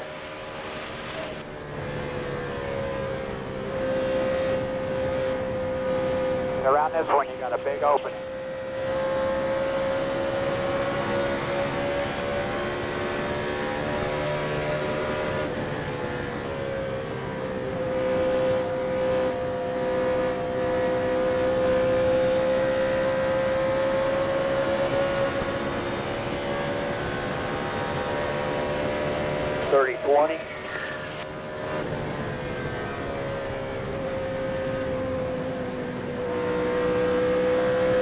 Clear. Out of way, buddy. Out of way.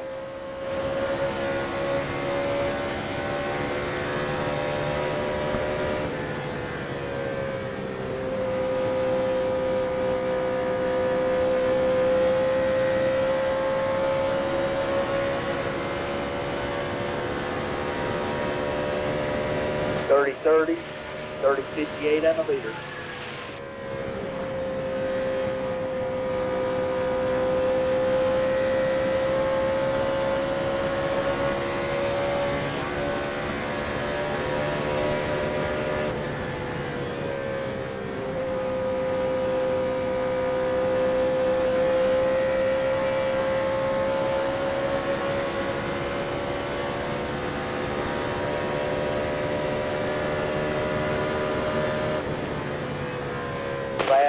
30 feet and the leader.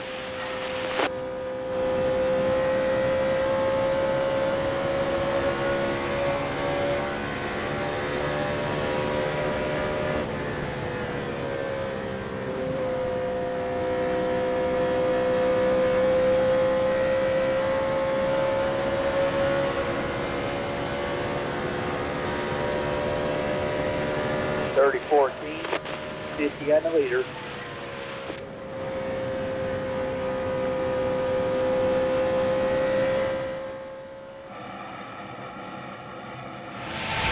NASCAR Nextel Cup Series racing from Texas Motor Speedway is brought to you by Budweiser, the official beer of NASCAR.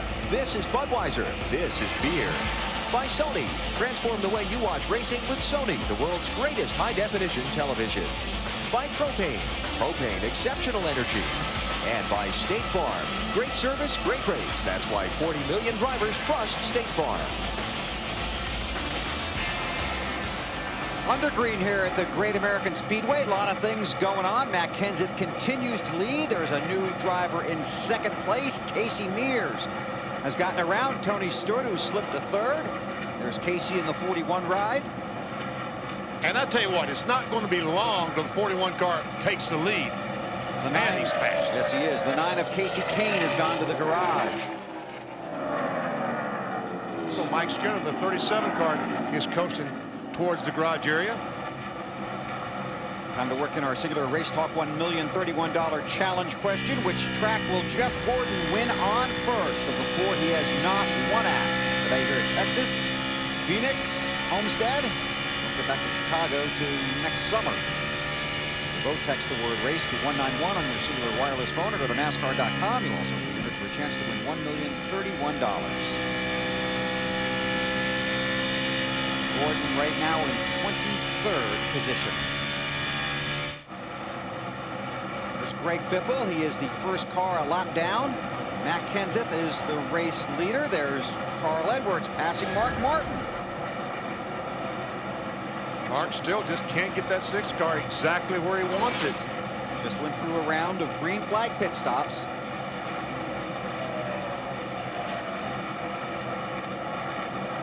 So Greg Biffle has worked his way back onto the lead lap. Had to pit early in the race for a vibration for a loose left rear wheel. And he talked about in the pre-race show, he needed for the caution flags to come out at the right time. Right now, for him, would be the right time. Tony Stewart, third place, 2 seconds behind race leader Matt Kenseth. Alan? Just made his first call in on the radio since the pit stop. BP asked during a commercial break if there was something up with the 20 because he fell back to third. He said a little too free this time, meaning he's got a little bit of a lack of rear-end grip on the car. But that may change as they run more laps on this set of tires and the air pressures get built up by the heat and the friction with the racetrack. They'll wait and see. Carl Edwards chasing Kyle Busch. That's for 4th, and Edwards has it. So Carl Edwards, a winner a week ago in Atlanta, and is currently 3rd in the championship standings. 2 races to go in the chase for the Nextel Cup after today. On board with Kyle. Here we go. As predicted, BP. Man, Casey Mears to the front. So he knocks Matt Kenseth back to 2nd. Kenseth has led 149 laps of the 164 today.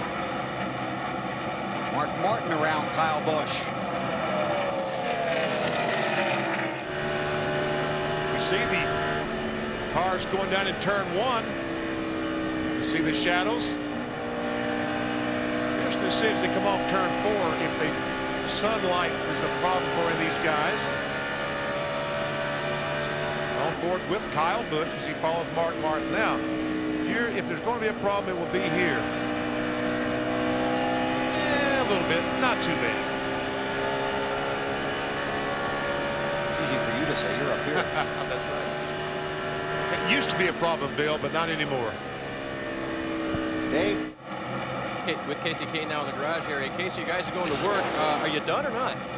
I'm not real sure. I think a alternator belt came off or something there. I don't know. We were kind of struggling anyways with our Dodge Steelers UAW Dodge Charger, but Who knows? Maybe they'll get it fixed. We'll be able to get some more laps out there and maybe get Stanley, McDonald, some of them guys a little more. You have any idea? Is it similar to what Jerry Mayfield had last week? I guess he had a flywheel go. Yeah, totally different than that. I started losing power and then smoke, and I guess the alternator belt came off, so totally different than that. But I just kind of back there racing with Bill, and I don't know where Jeremy was, but I don't know if he was very much better than what we were. Tough day for Casey. Also, Mike Skinner in the garage area right now. They said they had a mechanical problem underneath the car, which occurred during the pit stop. They have parked it for the day. Carl Edwards around Tony Stewart for third. And Carl is going somewhere, BP. He is definitely going somewhere. Been watching the speeds on the monitor, and he's the fastest car now, the 99.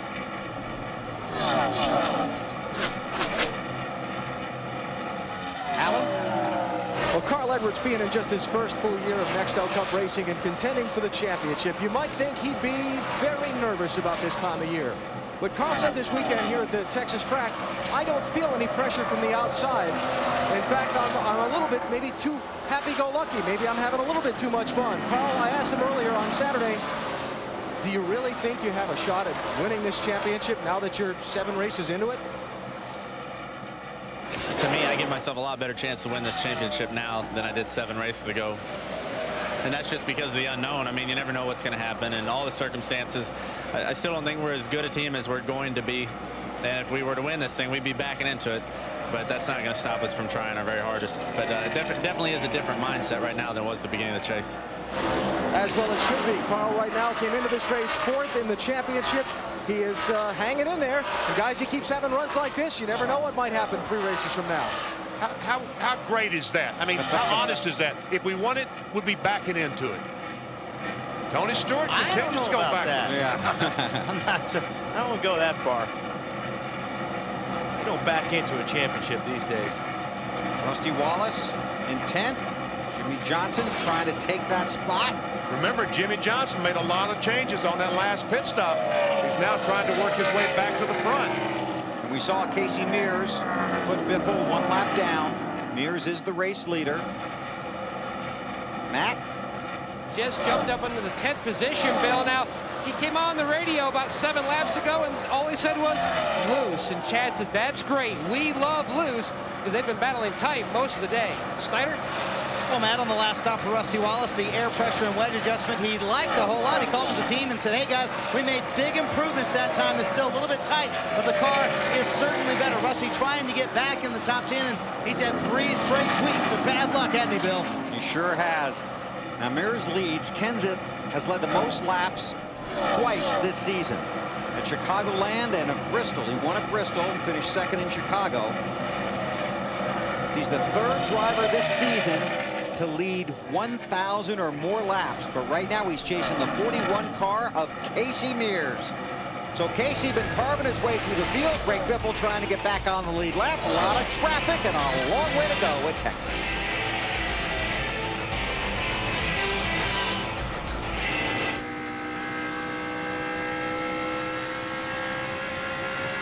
.214, 248, 10-4.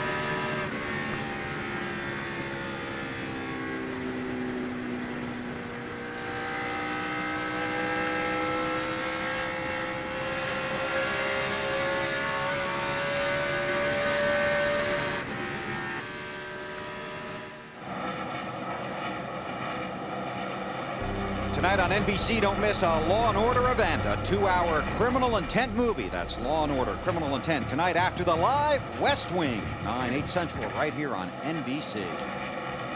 Live racing on NBC right now. Casey Mears, the race leader. As went to break just a moment ago, he was trying to put the 22 car, Scott Wimmer, a lap down. Well, he succeeded in doing that. But Biffle and Kenseth got back racing with the 22 car, and it was a sight to behold. By the way, we got a battle for second spot. Here comes Carl Edwards in that 99.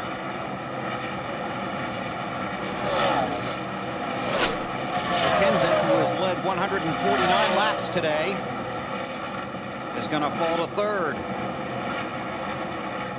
Got it. Like last week. Carl Edwards right now is third in the championship standings, 102 points out of the lead, and Carl has not led a lap today.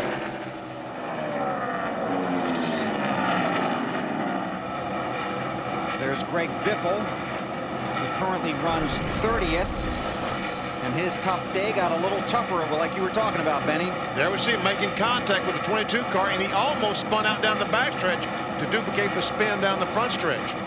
He's got the same damage that Jeff Gordon had, but on the right side of his car now. Matt, what do you know about all this? What a day he has had, Bill. He has spun. Now he's got issues on the right side, but the biggest problem he has right now, he's no longer in position for the lucky dog. The 45 of Kyle Petty is. That's right, and he's also got Wimmer back there battling for that spot. But, you know, we talked about Mark Martin today and how he's fallen back. Well, guess what? They've worked on that 6 car, and they've gotten it better. He's coming to the front. He's now 4th position and has been some laps about as fast as the leader. And Mark, if his stuff is good, he really goes after it in the second half of these races.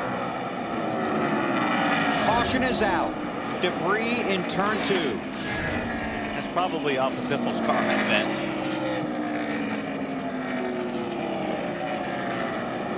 Kyle Petty gets the Lucky Dog Award. Wimmer, Biffle, Blaney, Bill Elliott, Bobby Labonte, Terry Labonte. The other car is 1 lap down, but Kyle gets the Lucky Dog Award. There's KP.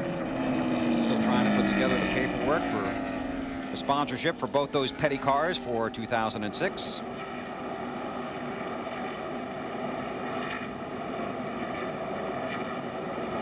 Casey Mears leads Edwards, Kenseth, Mark Martin, and Tony Stewart. Take a look at the results from our Singular Race Talk poll. Of course, you can still text the word race to 191 on your Singular wireless phone, or go to NASCAR.com and enter for the money. Looks like all states are watching. Yes. It looks like the fans are about the way I was thinking. I looked at that and I really didn't have a firm feeling on either one of them. Neither did the fans. Hey, Wally. Sure. Not if she saw the ride yesterday. Yeah.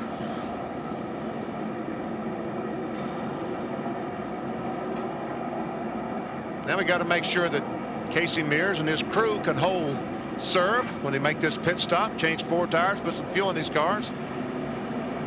184 laps are complete. Mears leads the field to pit road. Alan talked about it earlier. You don't want to get the pit road speeding penalty. We start with Dave and Mark Martin.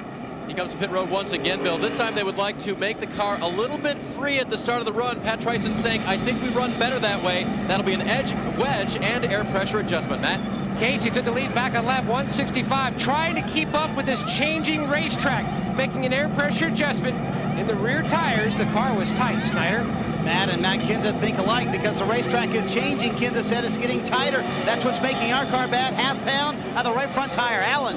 Carl Edwards is going to get a track bar adjustment and an air pressure adjustment in his right rear tire. Going to be a good pit stop. Not going to win the race off pit road. And boy, was that close to contact.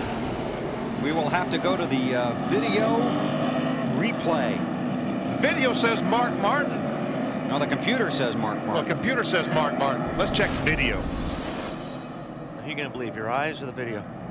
Yeah, looks like Mark My has eyes are it. seeing the video. That's Mark. They got it right. Way to go, BP. You're all over it. Mark Martin struggled with his car throughout the day, but 186 laps in, got the lead off of pit road.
Ryan, pressure builds that last run were 0.9 to the tight on the right, 2.8 to the front on the left. 10-4. One to go with this drive. They're saying you're in front of the 31, but 97, 12, 31.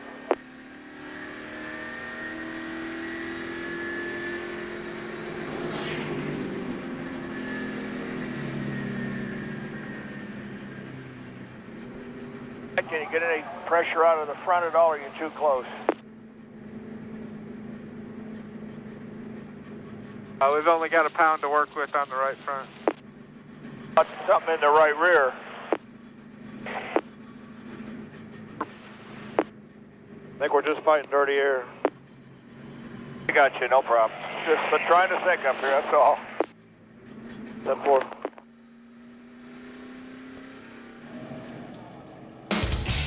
In April of 2004, Elliott Sadler became the 8th winner in 8 Cup races at Texas, holding off Casey Kane at the line for the win. The margin of victory, 28 1/1000ths of a second. And for Kane, it was his second loss by less than a car length in 5 races. For more Wrangler 5-star finishes, log on to NASCAR.com. 187 laps in, and Mark Martin has worked his way to the front. Got some help getting there from his guys on pit road, and here they are.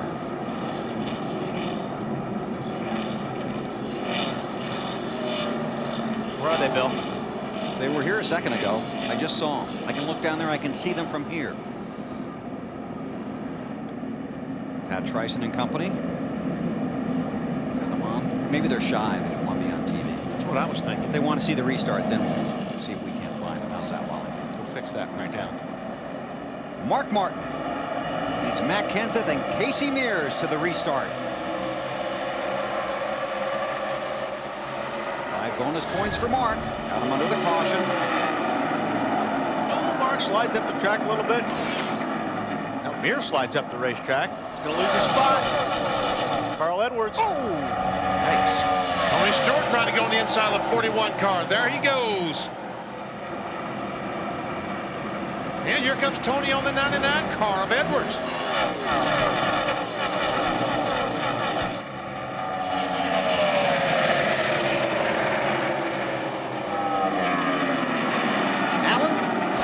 Bill, just to follow up on Tony Stewart, we talked about his car lacking rear-end grip on that last run. They're now thinking maybe it was just a set of tires that didn't agree with the car. You know, these tires all kind of have personalities, and sometimes one set feels different than another.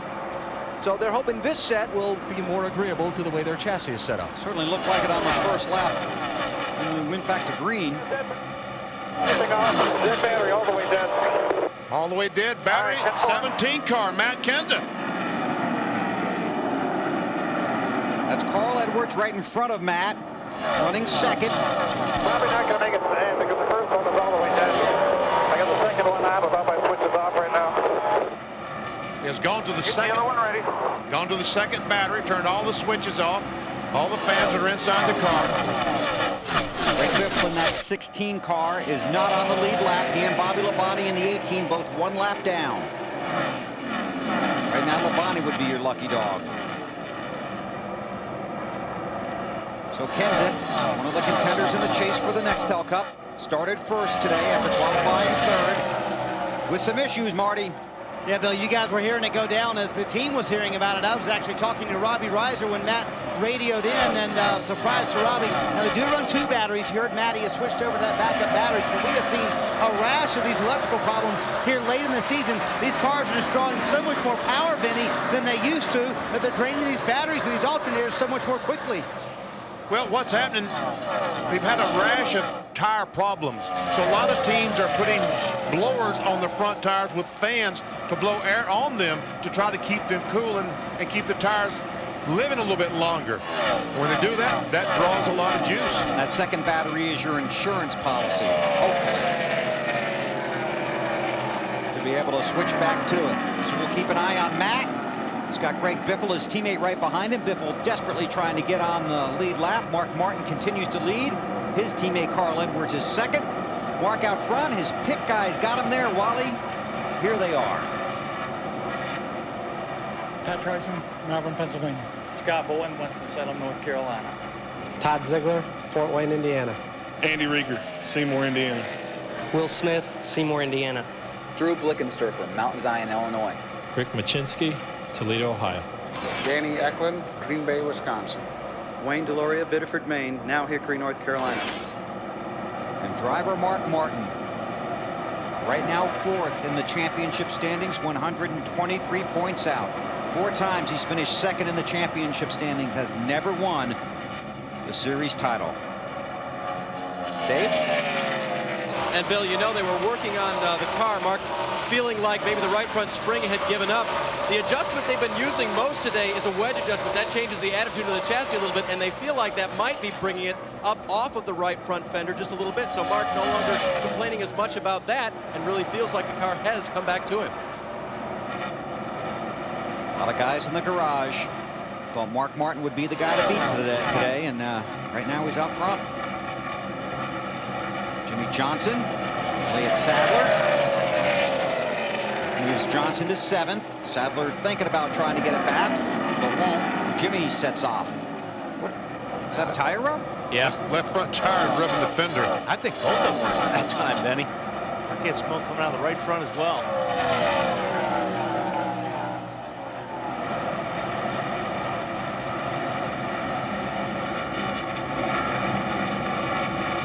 Alan, what are you working on down there?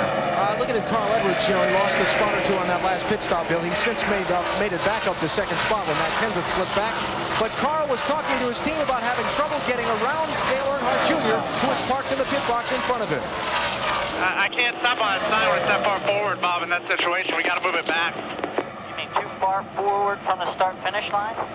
Yeah, just, I'm too close to that 8 car. I can't get out.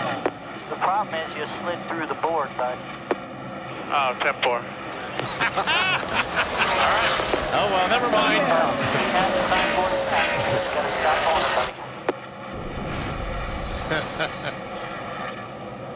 There we see him trying to leave the pits, and the 8 car there, that's why he lost all those spots. Yeah, because he couldn't stay on the gas when he left the pits. He had to turn it real hard, get on the gas, then kind of let off, or he would have hit the 8 car.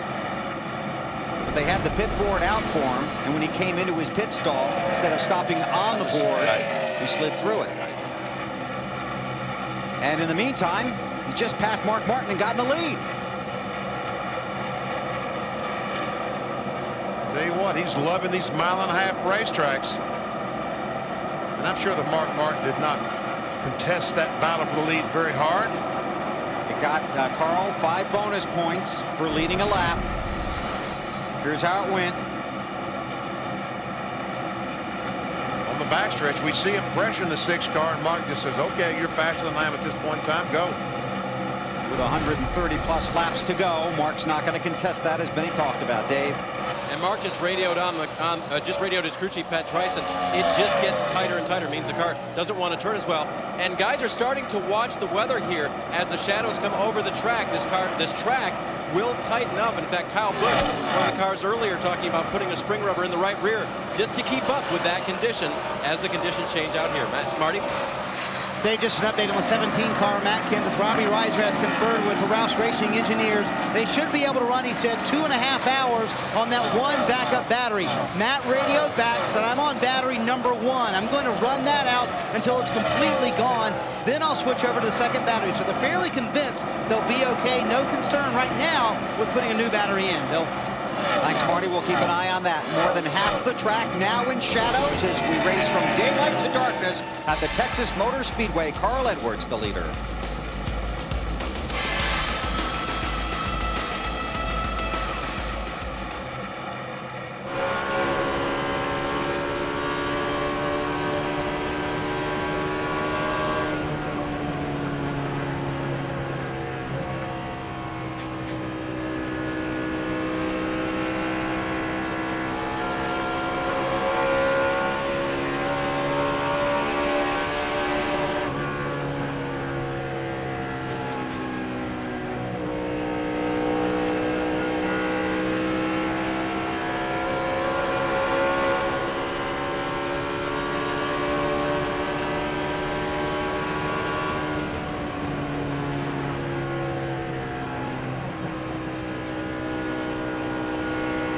30.75.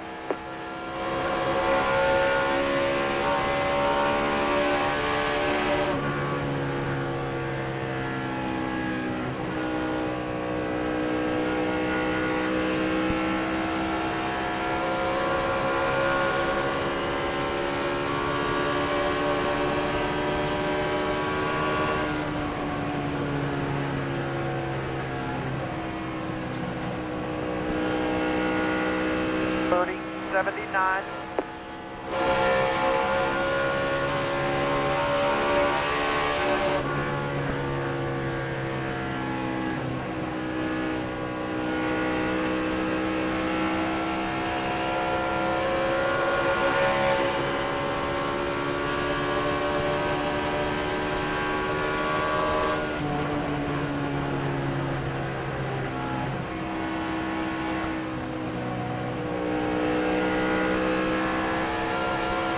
$30.79.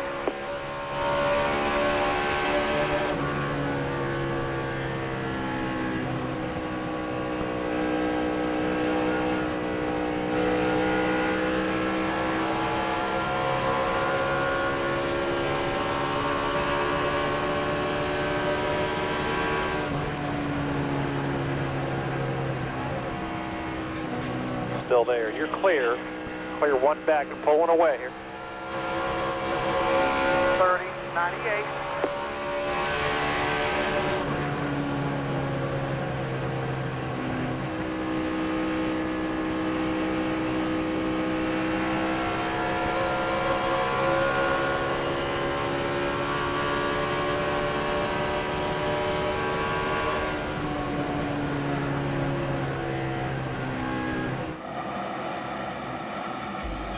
Mondays on the USA Network. Don't miss Raw. Pin Shawn Michaels to win the triple threat match. Now find out what champ John Cena does next on Raw. Live Monday at 9 only on USA. Here's John. I don't know what Marty called them. I forgot at Martinsville, but I think he was angry. John had to miss a week after that, didn't he? I think he got a hernia. Carl Edwards wrestled the lead from Mark Martin a couple of laps ago, and now Tony Stewart trying to hold off Brian Vickers, who has started marching toward the front. Alan? Hey, Bill, it's kind of a familiar-looking pattern if you watch the race in Atlanta last week for Tony Stewart. Started off well, led a lap in the early going of the race, and then kind of fell back a little bit, wound up finishing ninth. Remember, at the beginning of our broadcast, I asked Tony what his goal for the day would be. He said to finish ahead of all the other championship guys. 3 of them are ahead of him right now. Matt? Alan, right now about 60% of the racetrack is in shade. That's exactly what Brian Vickers wants. He says the longer we run and the more shade it gets in the racetrack, the better my race car is. It starts out free, it slowly dials itself right in. 13 top 15 finishes in the last 16 races for Brian Vickers, including 6 top 10s. Best finish this season, second at Pocono. And make it 4 here in a little, right now. There's Jimmy Johnson. Past Tony Stewart. And behind him is that other Joe Gibbs car, Denny Hamlin, in the 11, the FedEx car. 20 car does not look comfortable. Looks like it got loose right there. I don't know what the car's doing, but he was loose right there. Marty? You're pretty spot on there, Wally. I'm impressed. The car's loose to start off with. That's kind of the way you have to be with all these guys, as he goes under his teammate Tony Stewart for the 7th position. The car gets tighter, though, the longer he runs. All they did on the last stop, half-pound in the right rear for Denny, who's been very impressive here. He has 2 top 10s in his very young Nextel Cup Series career. And as we talked about, signed to drive this 11 car for next year. And he's going to drive the Busch Series, so that's 70-plus races this young man will drive next year for Joe Gibbs Racing. Talked about earlier in the race, the crew guys really thrilled with the performance of their driver. It's amazing what a year can do, isn't it? Boy. Last year at this time, he was not even the Busch regular, was he? His first Busch Series start was November 13th. Talk about Denny Hamlin. And here he is, announced today to be the Federal Express driver for 2006. He's run 4 races this season, has 2 top 10 finishes, a couple of 8th place finishes.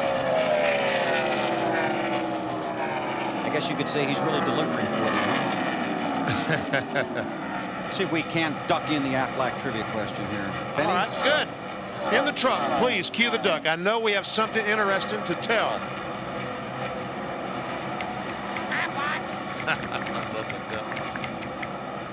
Only driver to win his first career Busch and Cup Series race at Texas. I don't think that's exactly the toughest one we've come up with. The duck being very nice to us today. I think I know the answer to that. Give it a shot, BP. What do you think it is? Well, we got the 38 car on screen, but I knew it was Dale Earnhardt Jr. You're trying to trick me by putting that 38 car on the screen. But yes, Junior won both his Busch first Cup and first Busch race here. Dale Earnhardt Jr. runs 11th. We'll take you through the field when we come back. And right now, we'll be starting with Carl Edwards. He runs up front at Texas.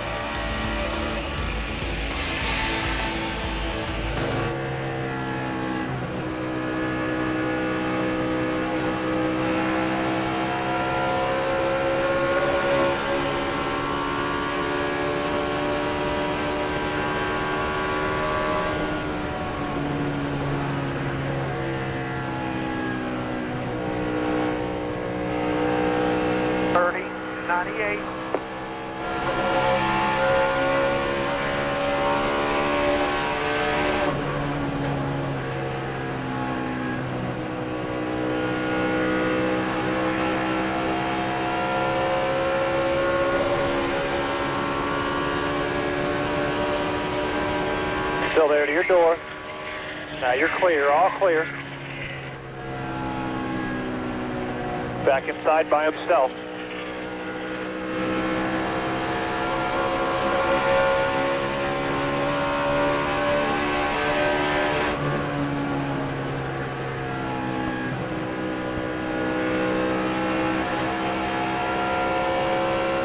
Don't forget you got to pull off visor if it's getting dark down the front here.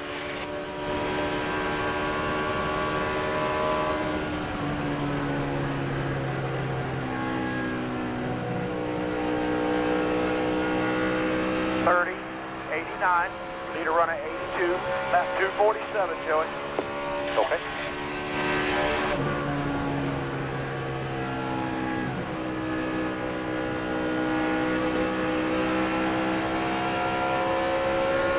A little over halfway on tires and fuel right there, Michael.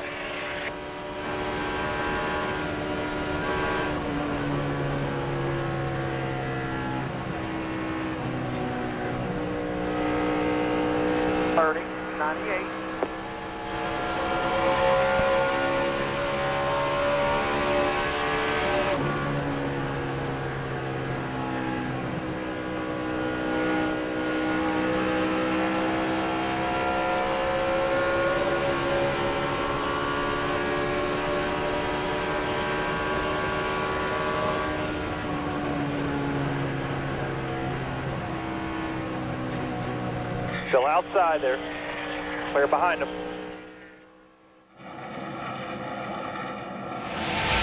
NASCAR Nextel Cup Series racing from Texas Motor Speedway is brought to you by Chevy, the winningest name in racing, and American Revolution. By Principal Financial Group, we'll give you an edge. By Speed Pass from Exxon and Mobil. And by Lipitor. Ask your doctor if Lipitor is right for you. 220 laps are complete here at the Texas Motor Speedway in the Dickies 500. Carl Edwards continues to lead. Finished 19th here in the spring. Won last week. Alan, going for 2 in a row. Let's go through the field. Yeah, the remarkable emergence of Carl Edwards as a winning force in the NASCAR Nextel Cup Series. Bill took the lead at the 300-mile mark of this race about 21 laps ago. Right now, on cruise control, continuing to be pounded by his spotter, Bobby Hudson, to be smooth and take care of his stuff, Dave. Mark Martin had a very good test here at Texas Motor Speedway. Crew chief Pat Tryson told me this morning that they've used basically everything they had on that setup for their setup today. And those adjustments that they're making toward the end here, you can bet they'll go back to their notes. Dave, Casey Mears having an impressive run, currently runs in the 3rd position. Now he lost 2 spots on his previous pit stop, then 2 spots right after the restart, slowly reeling back in the leaders. He has changed up his line just a little bit. The car is on the free side, Snyder. Well, Matt, one of the effects of losing a battery is that you have to shut off all of your fans, and when you do that, the handling of the car changes. That's been the case for Matt Kenseth. He is in 4th. The car has gotten tighter because he has had to shut off all of those fans, Matt. Right, Ryan Vickers telling Lance McGrew the car is really, really close. Said it was a little tight earlier. Lance said, look, you can't just tell me it's tight. You got to give it to me on a scale of 1 to 10. Meanwhile, the 48, his teammate Jimmy Johnson, the track bar adjustment, they met in the last stop. He says really helped him down in turns 1 and 2 where the shade is really drastic, but he said still tight on late exit. Chad told him search around for a better line. Snyder? Matt, this morning, Denny Hamlin told me, you know what, these mile-and-a-half tracks, they just aren't my bag. I'm not very good at these racetracks. I would beg to differ. The worst this young man has been all afternoon, 14th, and that's when he started the race. Currently, he is 7th, just a little bit tight in the center of the corner. Alan? Tony Stewart continuing to slip back. He's now down to the 8th position, talking about needing help now when he gets into the corner, as well as when he starts to go back to the gas. Marty? Elliott Sadler's been struggling with a tight race car for most of the afternoon. Where they're getting it done, though, is on pit road. Chocolate Thunder, that's the name of the pit crew. Last 2 stops, they've gained him 5 and 3 positions. That never hurts your effort on the racetrack, Dave. Listen to Kyle Busch describe the condition of his race car. It's that right front bump that I told you about yesterday. You get in the corner and you fall on it and it kind of feels rough, like it's wanting to do something stupid. That's what I got right through the center. That's making me tight. Now remember, these drivers break the corners down into at least 3 parts. He talked about through the center. The problem is when they go to fix that, his car right now wants to get loose off the corner, and they don't want to exacerbate that problem. Alan? Well, Dale Earnhardt Jr.'s periodic updates to his crew chief, Tony Eury Jr. on his car have gone from descriptions of what the car is doing in the corners to the latest transmission, which is the car is getting worse. Marty? Alan, if the folks at home keep their channel locked on NBC after the race today, they'll see Rusty Wallace featured on Dateline this evening. Rusty Wallace in the car right now, a little bit too looser than he would like, but the car was tight on the last run, so Rusty, he likes it. Alan? Matt? Marty running in the 13th position. Sterling Marlin scored his season's best finish right here at Texas in the spring, 5th. Now he says the car way on the tight side, much like it was the very first run this afternoon. Now another guy having a very good day is Dale Jarrett in the 88. He says not much has changed about the way his car is handling. It's still a little tight in the center of the corner. And the 42, Jamie McMurray, trying to get the Texaco Star up into the top 10 like his teammate Casey Mears. Hasn't said a whole lot on radio, just the fact that the car, much like it has been all day, Dave, is still tight. Like teammate Mark Martin, Kurt Busch tested here as well. Talked to his crew chief, Jimmy Fennig, this morning. He said we've used nothing from that test. It was a wasted test in his mind, so they've had to struggle to find the handle here. They still have not been able to do that. Right behind him, the 29 car of Kevin Harvick. On the last stop, his car went from being a little loose in the beginning to a little tight off at the end. They made a wedge and air pressure adjustment on that. As for Mike Bliss, another no changes stop. His crew chief, Booty Barker, thinking the car is good enough as it is. They don't want to mess with it too much because it's running fairly well for Mike at this point. As for the other Mike, that's Mikey. He's running the high line coming out of turn 4. Michael Waltrip on that last stop made some changes as well. His car has improved a little bit since early on in the race. Alan? Well, Ken Schrader has moved from 41st starting spot up to 20th position in his car. Just kind of hanging there at the moment. They asked him if he wanted any changes on the car. He said, no, I don't want to exacerbate anything. Actually, that's my word. Marty? Alan Martin Truex Jr. said the sun's going down, and that's making this race car have less grip out there because they're going faster. He said snappy loose, hard to drive on lap 221. 10 laps ago, he said terrible, terrible, terrible. That's how his race car is handling. Same can be said for Jeff Gordon. Unfortunately, after finishing second last week at Atlanta, Texas, has not been so kind. They made 3 pit stops on their last stop. Found out the spring rubber they put in the right rear spring had fallen out. Matt? And the 43 of Jeff Green running 23rd. One of those guys just trying to work this car into a decent position just outside the top 20. The car tight much of the afternoon as we work our way into the evening. Snyder. Well, Matt, the other Petty Enterprises car, Kyle Petty, back there in the 24th position, having a hard time hanging on this race car. The racetrack is changing. Kyle said the car extremely loose for him on this run. Alan? Well, the day-long struggle for Ryan Newman in this backup car continues. He's running 25th right now. A series of transmissions talking about, I'm smoking the right rear tire off the corners. I don't know what to tell you. Maybe it's just dirty air. It's just not been a good day for the 5th place driver in points. Dave? And Alan, there are no more cars in my area to add on, and their condition might have not improved, and I couldn't find any to use the word worser on, which is what exacerbate might have meant when I said it. That's the disclaimer. So that's the top 25. Travis Kvapil runs 26th, and Ricky Rudd 27th, the last car on the lead lap. Greg Biffle is 29th, 1 lap down here at Texas.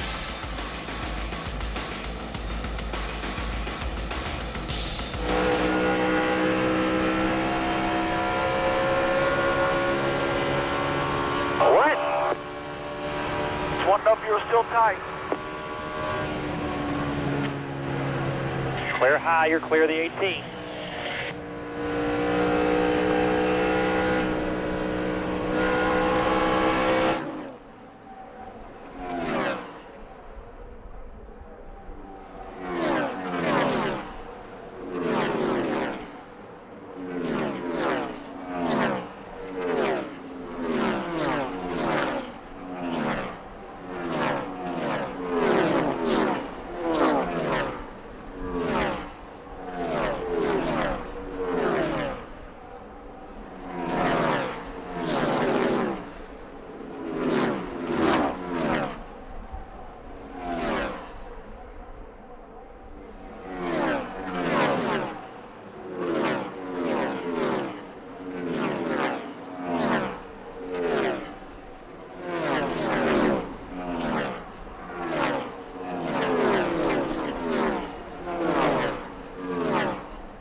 .239 laps complete here at the Texas Motor Speedway. Casey Mears has back-to-back top 10 finishes at this track, and right now he's battling Carl Edwards for the race lead, and Mears is going to take it again.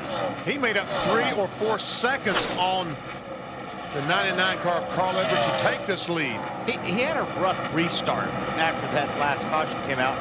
He got boxed up in traffic. He slid up the racetrack, lost some spots.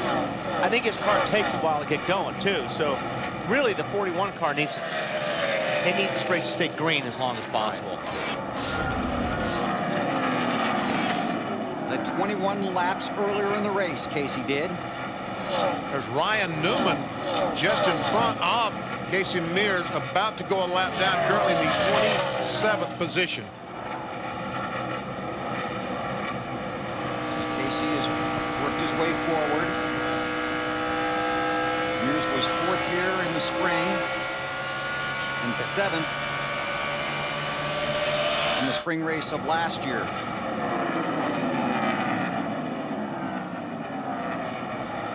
Inside of Ryan Newman.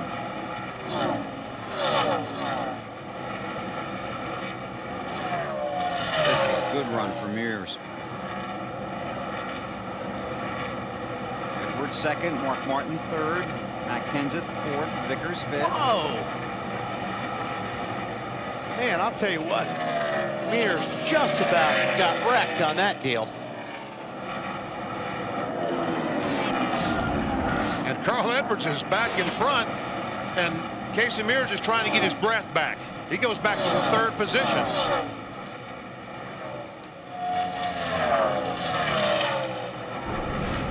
back and take another look at it. I think Newman just got him loose, getting off of turn 4. See, you got it. We talked about this earlier on the Home Depot virtual price. Yeah, that's exactly what happened. Took the air off the trouble. And this time the 12 car comes spinning down the front stretch. Caution is out. Newman has it pointed in the right direction. Fourth caution. Just a lucky dog. You're not eligible for the lucky dog if you cause the caution, are you? No. Yeah, I'm good. He just got loose. Yeah, sure did. Through the grass. I think he maybe said, "You're just a lucky dog." I reckon.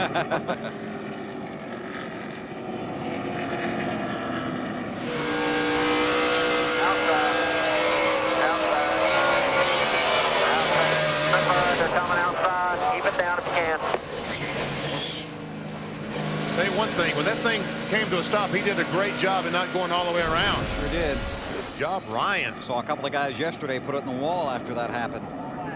Nice save by Newman. No lucky dog. Ryan brought out the caution. So Carl Edwards has recaptured the lead. Mears back to third. Our Napa Field summary. 7 different leaders. 6 of them are chasers. This is our 4th caution. Only had 13 laps of caution so far, but in stock car racing, a lot of times cautions breed cautions. Especially towards the end of the race. Yeah, when all these cars get jammed up nose to tail with just a few laps to go, strange things happen. Mike Skinner, the lone car, officially out of the race. There's Greg Biffle, runs 29th, 1 lap down. He has had a difficult day. First of all, he had a tire loosen up, left rear tire. Leading the race, had to make an unscheduled pit stop. Greg led 16 laps. And as well talked about, got loose coming off of 4. Saved it, lost it, saved it, and then lost it, but didn't hit anything.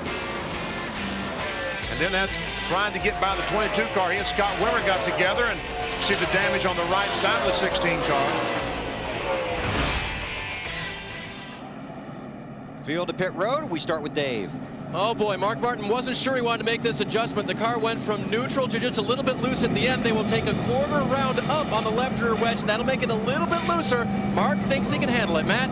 Now Casey Mears felt like he couldn't get in the gas when he needed to. You can already see the wedge wrench in the back window. They're going to adjust the chassis, and they're going to back up the air pressure adjustment they made on the previous stop, Snyder. Battery 1 still hanging in there for Matt Kenseth on the bottom of your screen. Car too tight, half pound out of the left rear, half pound to the right front, and up on the track bar. Alan. Track bar adjustment, air pressure adjustment, 4 tire change for Carl Edwards. Let's see how well he gets out around the 8 car this time. He's going to lose a spot or 2 on pit road there. Looks like 3 or 4. Sure does. Lost 4 spots. Another good job by that 6-pit crew for Mark Martin. See, Elliott Sadler gained a spot as Lance Hanna, the rear tire carrier, and Dave Smith combined for a good stop. We see Lance making that adjustment.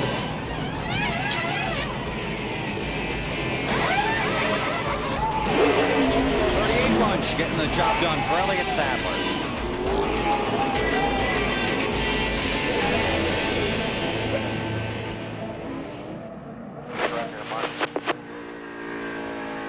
.230.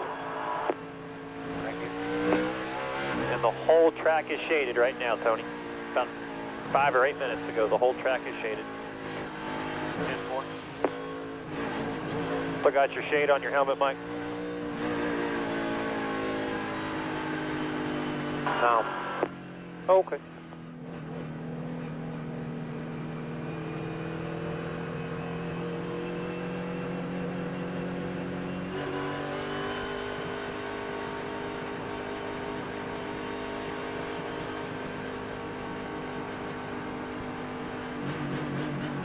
Tires still look really, really good.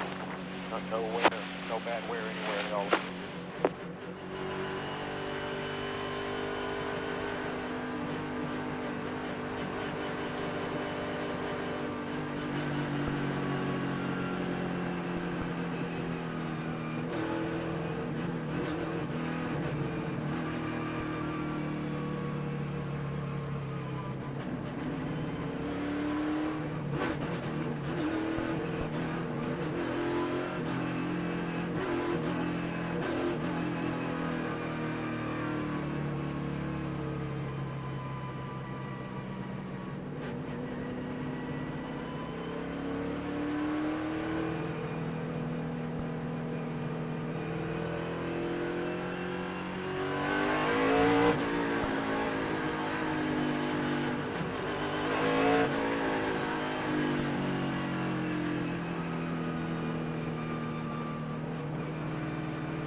Put you back in the top 15 right there, Mike.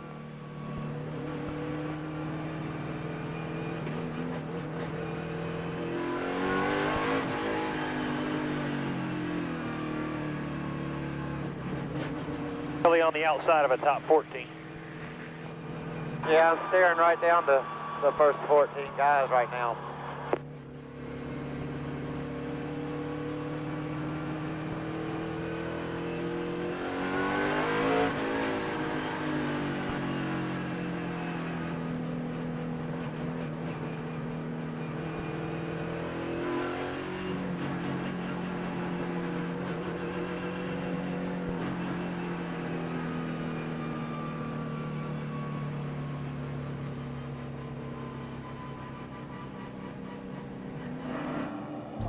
Tonight, don't miss the big TV event everyone's talking about. The West Wing goes live. That's an all-new live episode of The West Wing tonight, 8 Eastern, 7 Central, only on NBC. The entire track now in the shade here at the Texas Motor Speedway. Casey Mears comes off pit road second to Mark Martin. We've introduced you to Mark's crew. Here are the guys getting it done for Casey Mears on pit road. Jimmy Ellis, Redding, California. Marty Forcier, Superior, Wisconsin.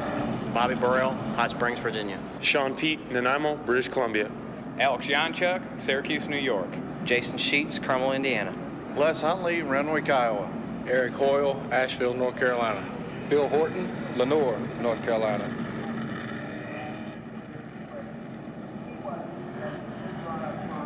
Casey Mears behind Mark Martin. Let's check on pit road with Marty. Well, Matt Kenseth's currently in 7th, and Robbie Reiser, how's that one battery holding out? Well, we got another battery in the car, so we should be all right, I would think. You know, we haven't even used the second battery yet, so we should be able to get there. I know turning off the fan has certainly changed the handling of the car, too. It's made Matt's car tighter. Alan?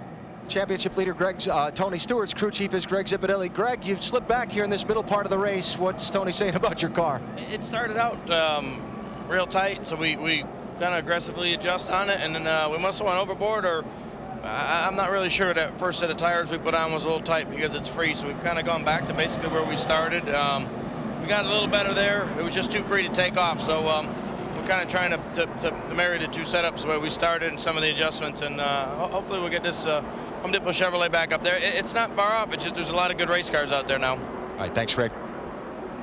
Thanks, Alan. There you see how the Chasers are doing today.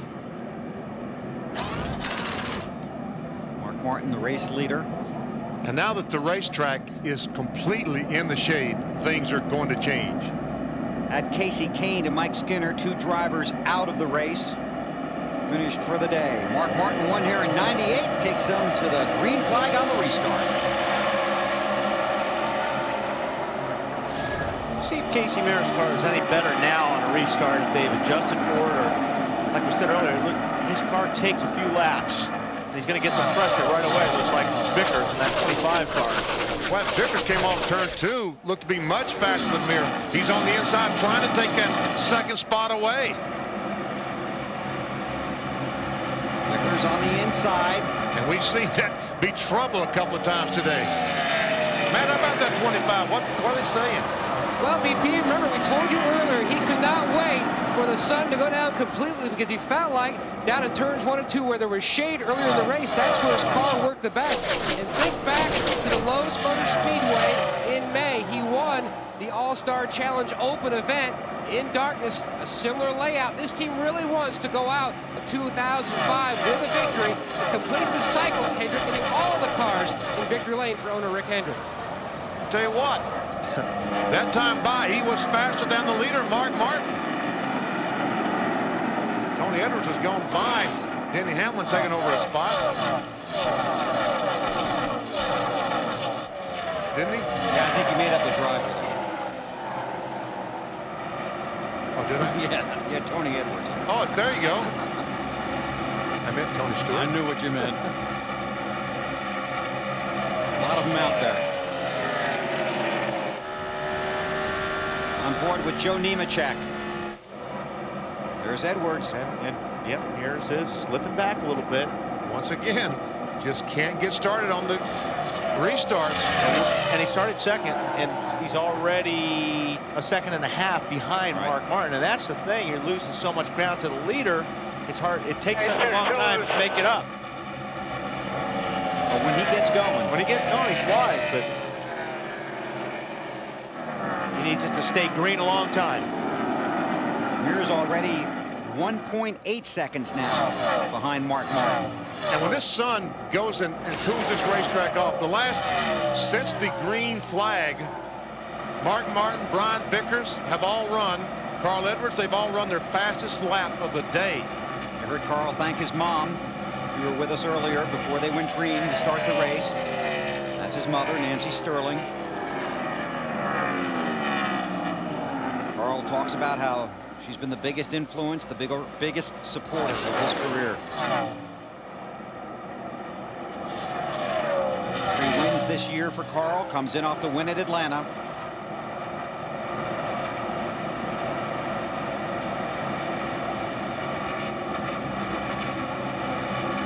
These guys are in a wad. Yeah, this is one of those places that we talked about earlier. You got to give a guy a lot of space in between your car and his car when you go through the corners, or the car on the bottom gets very loose. Like, see how the 17 is down on the 11? That'll make the 11 loose. And now the 17 drifts up the racetrack, but Denny Hamlin trying to take that spot away from Kenseth. That's a battle for 6th. Kenseth has clinched the 5 points for leading the most laps here today. Matt has led 149 laps. Marty, the 17 doesn't look to be as fast as he was a moment ago. Yeah, I think BP, they're losing a little bit of speed. He turned off those bead blowers, which were cooling the tires, and that made the car tighter for Matt. They made several changes on the last stop. Half a pound on the left rear tire, half a pound on the right front tire, and 3/4 of a round up on the track bar. And Matt said the track is changing, and he told Robbie Reiser that's not necessarily good for us. Track getting tighter. That's not what Matt wants. Nobody knows exactly what this track is going to do because we've never raced here at this time of day. Talking to the crew chief this morning, said, okay, when the sun goes down, is the car going to get tighter? Well, I think so. You go to the next one, he said, no, I think you'll get looser because the front tire will then start to grip better and the back end will come around. So you're right, Bill. No one really knows exactly what's going to happen. And like Alan said earlier, that Zipadelli was saying, he didn't think it was going to change at all. There's all different kinds of theories out there. Alan, you want to jump in here? And I heard another whole theory altogether, Bill, which is that when the sun went down, whatever your car was doing would be exaggerated. If the front tires were gripping better than the back end would just get worse. If the back was better than the front, the push would just get worse. Nobody knows what to expect here. Dave? Alan, did you say exaggerated or exacerbated? Okay. That was exaggerated, Dave. Okay, I'll say exacerbated, and that's what can happen. Obviously, Mark Martin's crew has decided that the track will tighten up. Remember, Mark was a little bit leery of going looser on the car, but since the restart, with clean air on the front of that car, it's not been too loose to handle. So they're in the right position right now, according to the way they're playing the Texas Motor Speedway as it goes to twilight. Here comes Brian Vickers. And right behind him, here comes that 99 car of Carl Edwards. Mark Martin has led 26 laps.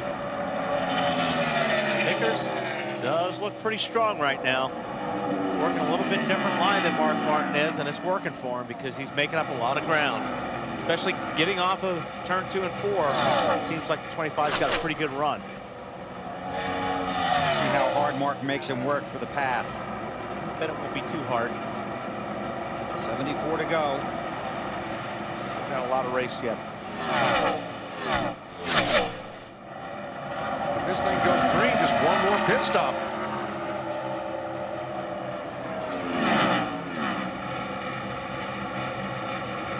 Here's where Vickers is strong, right here. Looks like that's where he's going to take the lead. Mark Martin falls in behind him, so Brian Vickers in search of his first Nextel Cup Series win. Around championship contender Mark Martin to the lead. First lap led for Vickers today. 6 of the 10 chasers have led today. We talk about how Matt has clinched the 5 bonus points for leading the most laps. Carl Edwards in the 99 Office Depot Ford around Mark Martin to second. And he's about 2/10 of a second per lap faster than Vickers. Talking about Carl Edwards in the 99. Edwards has led 45 laps today. And now he starts to close in on the 25 of Brian Vickers.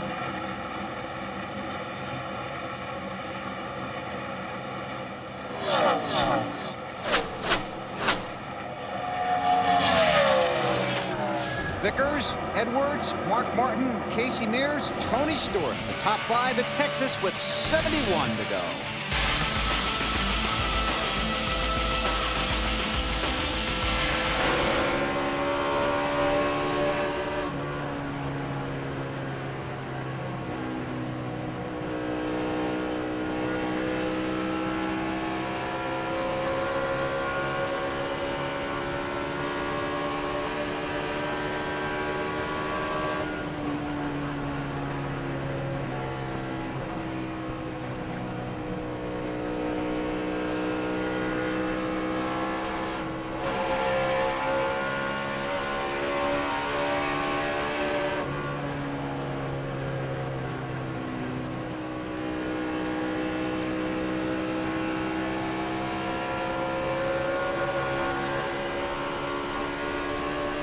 Catching this whole group in front of you pretty quickly. Some lap cars are in the middle, messing things up.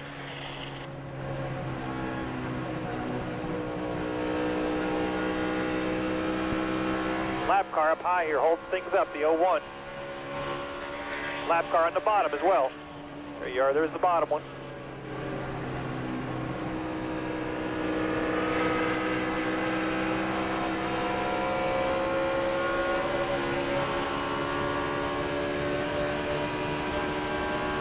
Still outside the 01, you're clear.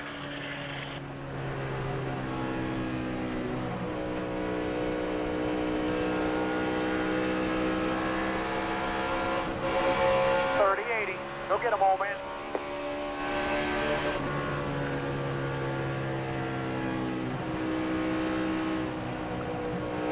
Still outside. Out there by himself. Clear behind him. Clear 10 back. Couple lap cars are in front of you here, the 31 and 22.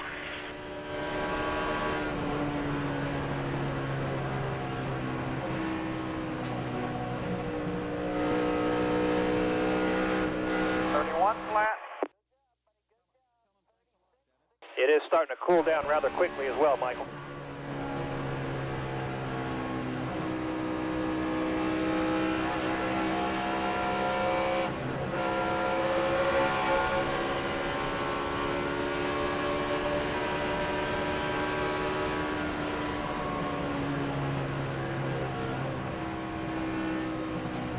Still there, you're clear. Clear. Go get the 22, get by him here.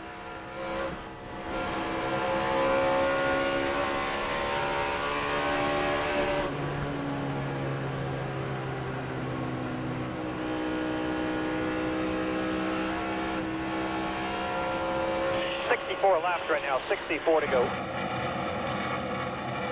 Here at the Texas Motor Speedway in Fort Worth, Carl Edwards has recaptured the lead, moving Brian Vickers back to second. Did it on lap 267. Gets the position off turn 4, but couldn't make the pass, so he goes to the inside. Gets that great run down the front stretch, and going in turn 1, just drives alongside the 25 and into the lead. So that was 3 laps ago, and here's Mom watching from the pit box on pit road. Not a lot of emotion.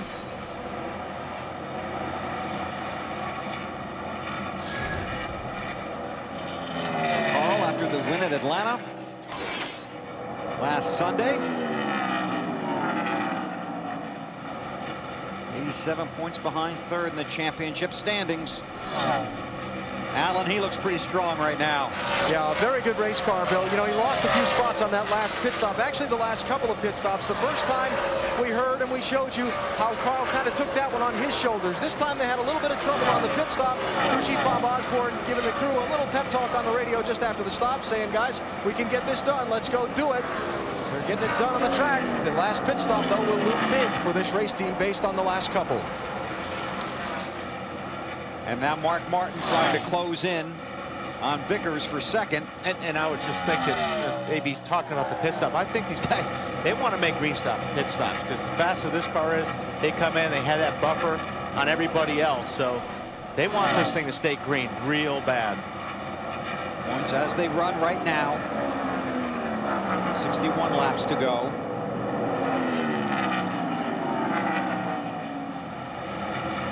Tony Stewart is doing exactly what he said in a pre-race show today.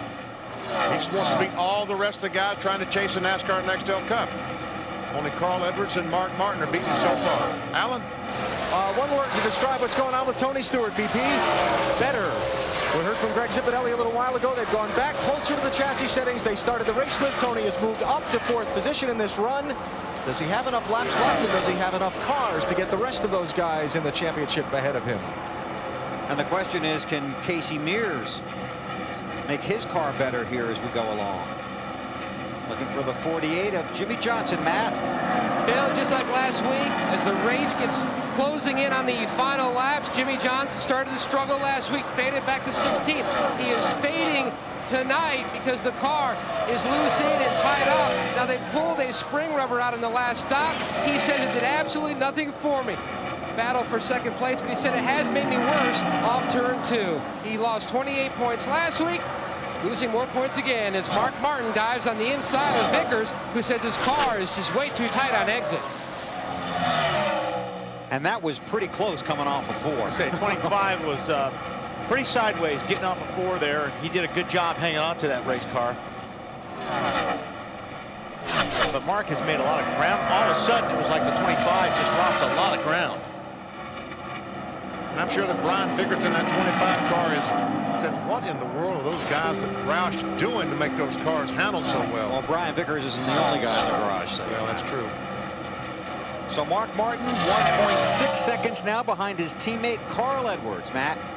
Well, Bill, you were talking about the 25. Now, he just told Lance McGrew, we've got a good car, but it's just way too free on entry. And then when I want to get in the gas and start to put some wheel in it and turn, the car just starts to push up off the corner.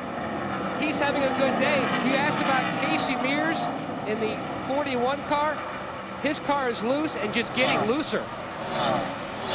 So the different cars are going to react differently as we go from daylight into darkness here at the Texas Motor Speedway.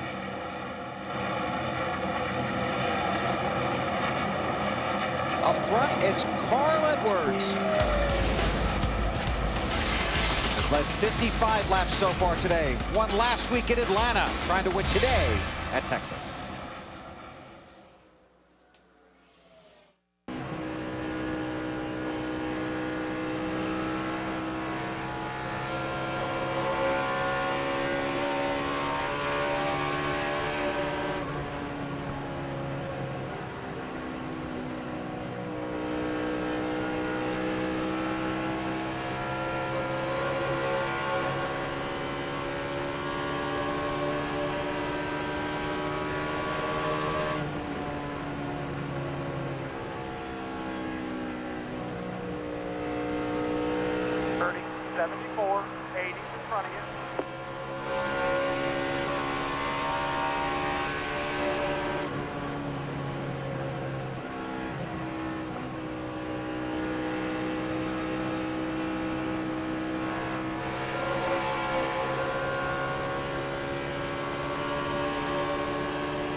Hey, after the race, except on the West Coast, it's a special Dateline NBC featuring Rusty Wallace.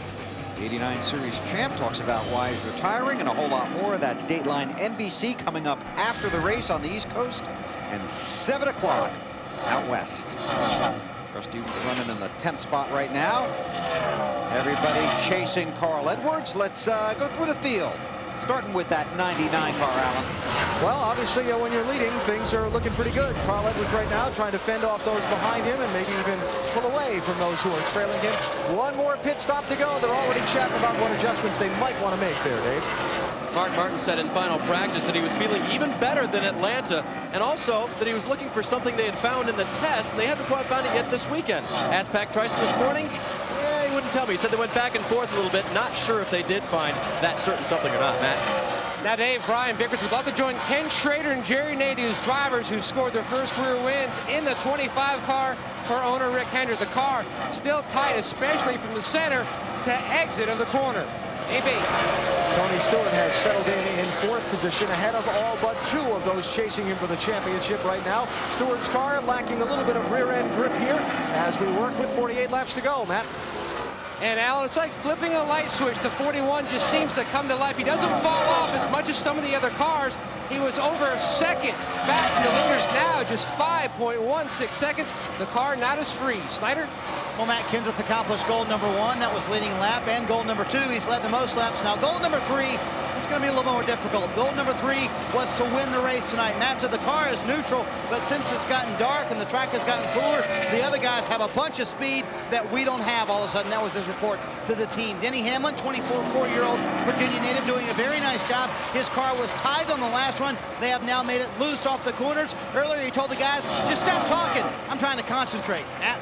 And Jimmy Johnson in the 48, running in the 8th position, trying to make up some ground on point leader Tony Stewart, who's up in the 4th position. Now they're going to try a little brake bias change in the 48 car until they make their final stop, which should be, Marty, somewhere around lap 300. Well, Matt, Rusty Wallace is in 9th after he's gained a few positions coming off pit road, being in 12th.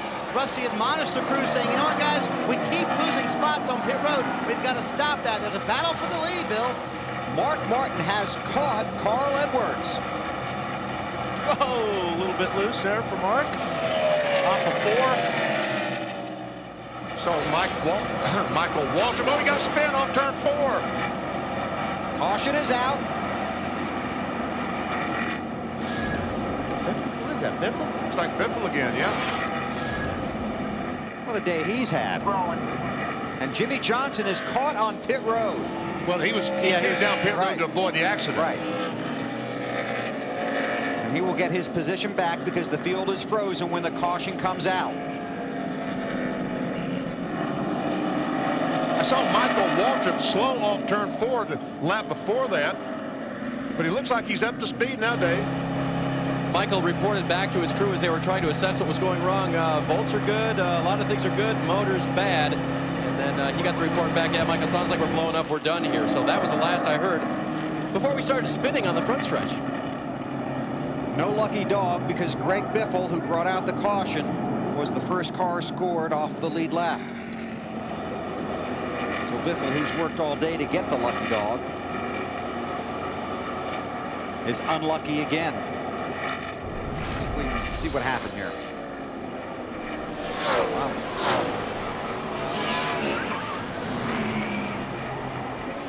Just lost it. Just around he goes. And that'll happen. As we've seen. And Denny Hamlin, just his 5th race in the Nextel Cup Series. On the job training right here. Got on the apron, that's why he got loose. He got his left front tire on the apron of the racetrack. In the middle of the track, just stop, come on, come on. Good job. And that's what turned him sideways. Nice job by Denny Hamlin there. Pit road is closed. Well, they knocked all the cones down. The commitment cones. They will not turn. Okay, that will not turn. Now, sometimes what a driver will do. That was Biffle, right? Right, Okay. to help the car turn when it's not pushing is get down to the bottom of the racetrack and hook the apron, and that actually loosens the car up. Do anything. Raise the track bar around, put another rubber in it. Bring the right rear up a half a pound. So he's trying to use the track to help him. He's trying to use the apron. Yeah, the apron will loosen your car up, but sometimes when you're running 165, 70 through the corner, it gets you a little bit too loose.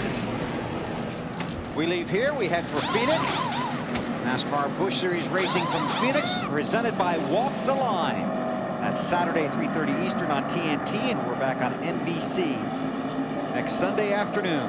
Sound like Johnny Cash. It's Walk the Line. It's the new movie. Of course, our coverage on Sunday, 3 Eastern, begins with the Bank of America Countdown to Green, right here on NBC.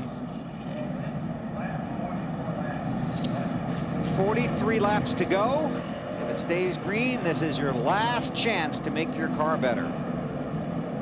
Lights are on here at the Texas Motor Speedway. They like to call it the Great American Speedway. About 190,000 fans here. And there has just been a great atmosphere here throughout the week here in the Dallas-Fort Worth area. Getting ready for this race. First time the fans in this area have had 2 Nextel Cup races in the same season. We're burning up some film, aren't they? Boy. Taking pictures of all these cars as they're coming down pit road, make that final pit stop. Race has been on a record pace. Carl Edwards trying to become the 5th Roush driver to win here. Let's go to pit road. Start with Dave. And Mark Martin's pit crew has been on a record pace too as well, Bill.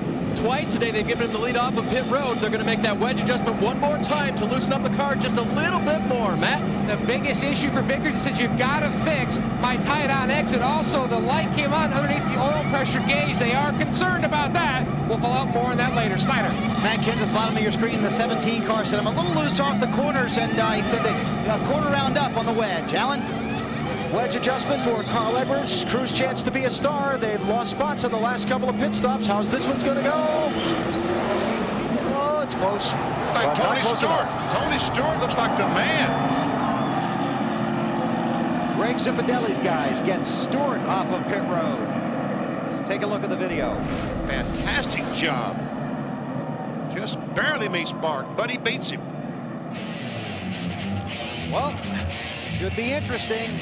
As it gets darker, it gets more exciting here at Texas.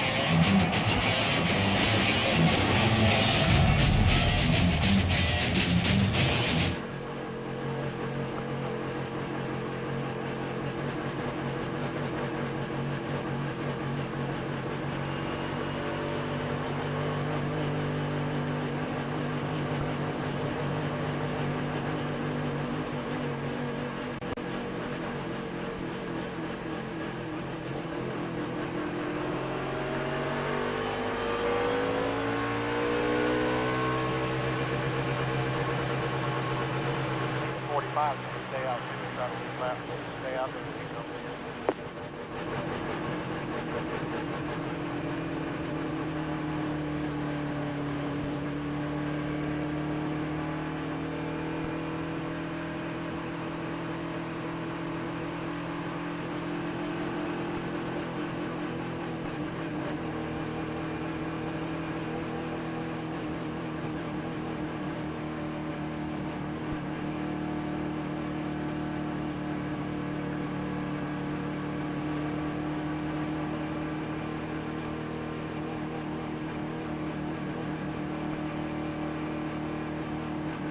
Yeah, they're going to black flag you now, Gibson, but I tried to tell the official up here what we were doing. So hopefully the 45 will pit this time, just so you know.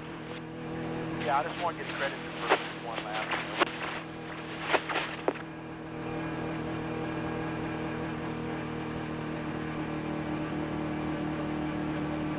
Yeah, the 45 should be coming this time here, guys. It's coming to 1 to go, so when that 45 comes, Michael, just try to blow by him. You know how it works. Yeah, I think I do.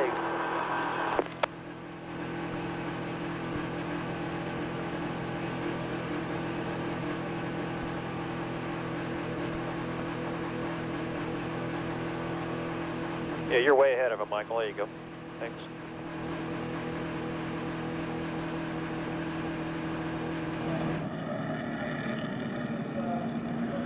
Field has just gotten the 1 to go here at the Texas Motor Speedway.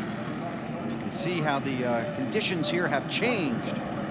It's amazing how air temperature has not changed a great deal, but track temperature has changed dramatically. Check on pit road with Matt. Bill, they're not sure if it's a faulty oil pressure gauge in the 25 or if they have a major problem developing. Unfortunately, time will tell, but one problem that they know about, they found a piece of metal in the left front tire, and it was down to 11 pounds. That's where he said he had the vibration. Dave? Pat, we're racing into the night for the first time. Do you think you found the right adjustments for Mark? I hope so. We've been getting the Viagra forward to us a little better all night, and we're pretty fast there on that last run. We're running them back down, so hopefully this is about the same length run. It stays green, so hopefully we got a little left for him, and hope we get by Tony and get away from everybody. We hope it stays green too. Bill, back up to you. Thanks, Dave. Getting ready to go back to green here. Don't forget tonight, right here on NBC, a special live edition, The West Wing, the big debate. That's 8 Eastern, 7 Central, right here on NBC. So Tony Stewart wins the race off of pit road. He's got Mark Martin, Brian Vickers, Matt Kenseth, Carl Edwards, Casey Mears, all trying to make a run. 39 to go here at the Great American Speedway.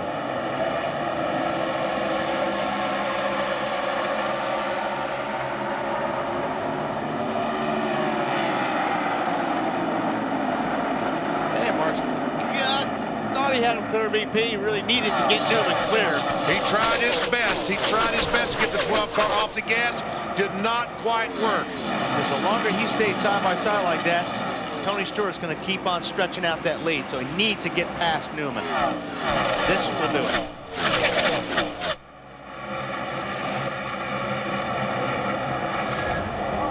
So Mark Martin and now Brian Vickers trying to clear the lap traffic. Now Matt Kenseth clear of the 12 down the backstretch. This all looks much cooler at night. Yes, it does.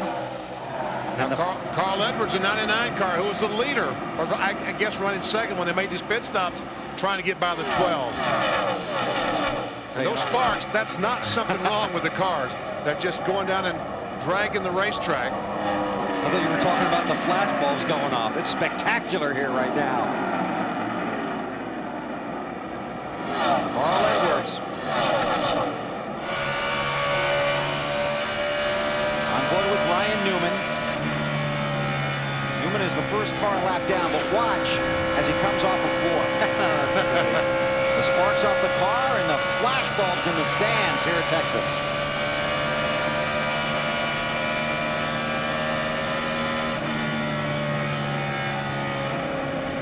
Mark Martin runs second behind Tony. Alan, what are you working on? Just a follow-up report while we have Ryan Newman on the camera there, Bill. Fifth place guy in points coming into the day. Backup car, they've struggled with it all day. Some of Ryan's calls into his crew have gotten more urgent as the day goes on about needing help with the handling of that race car. Uncharacteristic struggle on a high-speed racetrack. That's been the trouble spot for this team these last few weeks. And just to follow up on that, Mark Martin, who runs second now behind Tony Stewart, who is the championship leader.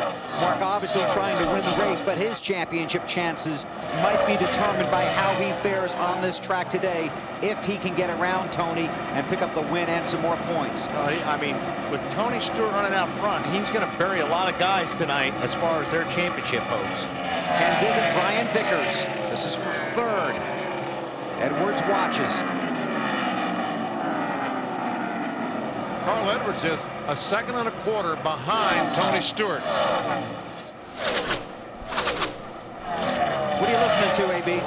Just after the pit stops before the restart, Bill, Matt Kenseth dialing over to Carl Edwards' team's radio with this. Well, man. Go ahead. Hey, I know you're quicker. I'll get out of your way when I can. If I just run a lap or two, pretty loose, get around these lap cars, I'll get out of the way. I know you're quicker. I heard your spotter last week saying all it was a roadblock, so I'll try not to do that. All right, 10-4. I don't know if he said that, but he probably said something like you were just a big jerk and he didn't like you. I don't know how you heard it, but I appreciate it. Yeah, I don't want to hold you up too long. I've been pretty decent. I'm just pretty loose to start, so I'm trying to get by the main lap cars, get a little room if I can. All right, I appreciate it. Thanks, Matt. So a little teammate byplay there under caution. I guess the first thing, though, before Matt can give way to Carl, guys, is Carl's got to catch him. I would say that's rule number 1. If you were going to have a contest for nicest guy in the garage, Edwards and Kenseth would be right up there. They sure would. Contending for the title. Carl Edwards just always has that great smile on his face. He does, and the right attitude. They've just come so far in so little time. Doing a tremendous job driving for Jack Roush. He's got inside of Vickers. Yeah, he's got the spot. He's got a lot of momentum right there going into turn 1 and completes the pass. Now he's going to go after his teammate, Matt Kenseth. So 2 Roush cars now chasing Tony Stewart, leader on the track, leader in the championship standings. Tony won the race off of pit road. That's how he got the lead. Here are the guys that got the job done. Hi, Greg Zipadelli, Berlin, Connecticut. Tom Dean, Long Valley, New Jersey. Ira Joe Hussey, Manchester, New Hampshire. Chuck White, China Grove, North Carolina. Jody Fortson, China Grove, North Carolina. Todd Foster, Birmingham, Alabama. Jeff Patterson, Escondido, California. Brian Larson, Escanaba, Michigan. Paul Leppa, Vienna, Virginia. Hard-working guys over the wall and their coach. AB? Bill, when it counted most, what could be the last pit stop in this race, a 12.90 second stop from Tony Stewart's guys. That's being a performer in the clutch, wouldn't you say? I totally agree. Edwards gets Kenseth for third, and Mark Martin is right on Tony Stewart for the lead. 29 to go.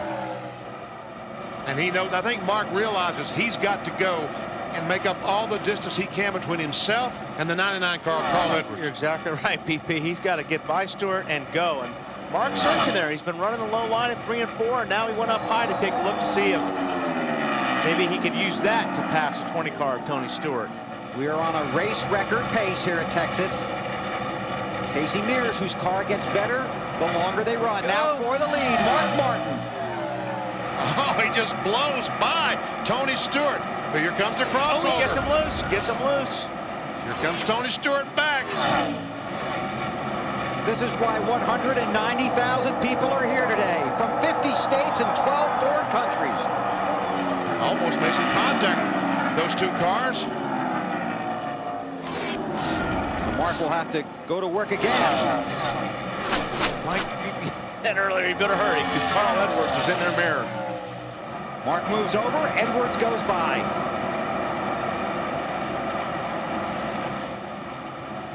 Three Roush cars behind Tony Stewart, who drives for Joe Gibbs. Carl's mom. She get a little more animated now. Tony knows what's coming, doesn't he? Yeah, Edwards using that high line. Dave? And the 5 car of Kyle Busch remains on pit road. He said to his crew, it just shut off coming off turn 2. They tried switching ignition boxes. That did not help. It just quit. Top 4 drivers. All contenders for the Nextel Cup Championship.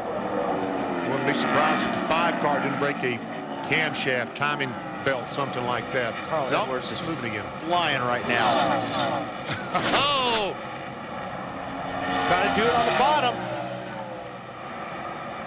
Man, oh man. Well, let's see if he can hang on to it. I don't think there's going to be a crossover move on this one. That's strong. For a minute or two, baby. You'll try to lift you up, but he's 2 back now, 3 back. 24 to go. It's Bobby Hudson, the aforementioned spotter for the 99 car. Carl Edwards ran a handful of races in the latter portion of the 2004 season. Basically gave up his rookie status. This is his first full season in the Nextel Cup Series. He cannot win the Rookie of the Year award in Nextel Cup. He can in the Busch Series, but not in Nextel Cup. But those races he ran at the end of last year, paying off big time for Carl Edwards and Roush Racing. Mark Martin's going to take another run at Stewart. Got a pretty good run off of turn 2. He's under him. That's where Edwards got it done.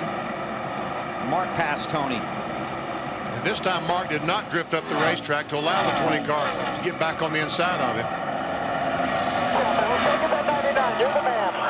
22 to go. All right, Mark, 22 left to catch Carl Edwards.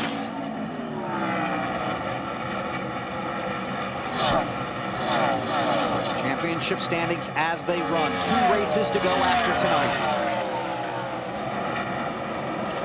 Carl Edwards is just 92 back, but Tony Stewart has been awesome. He has been fantastic, running in 3rd place here tonight.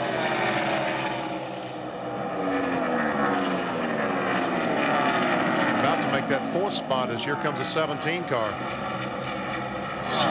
Alan? Hey, Bill, remember when Tony Stewart did the crossover on Mark Martin, and it looked like they might have made contact? Yeah. Apparently they did, because Tony just called in on the radio and said we were fine until we mashed the fender in. Marty?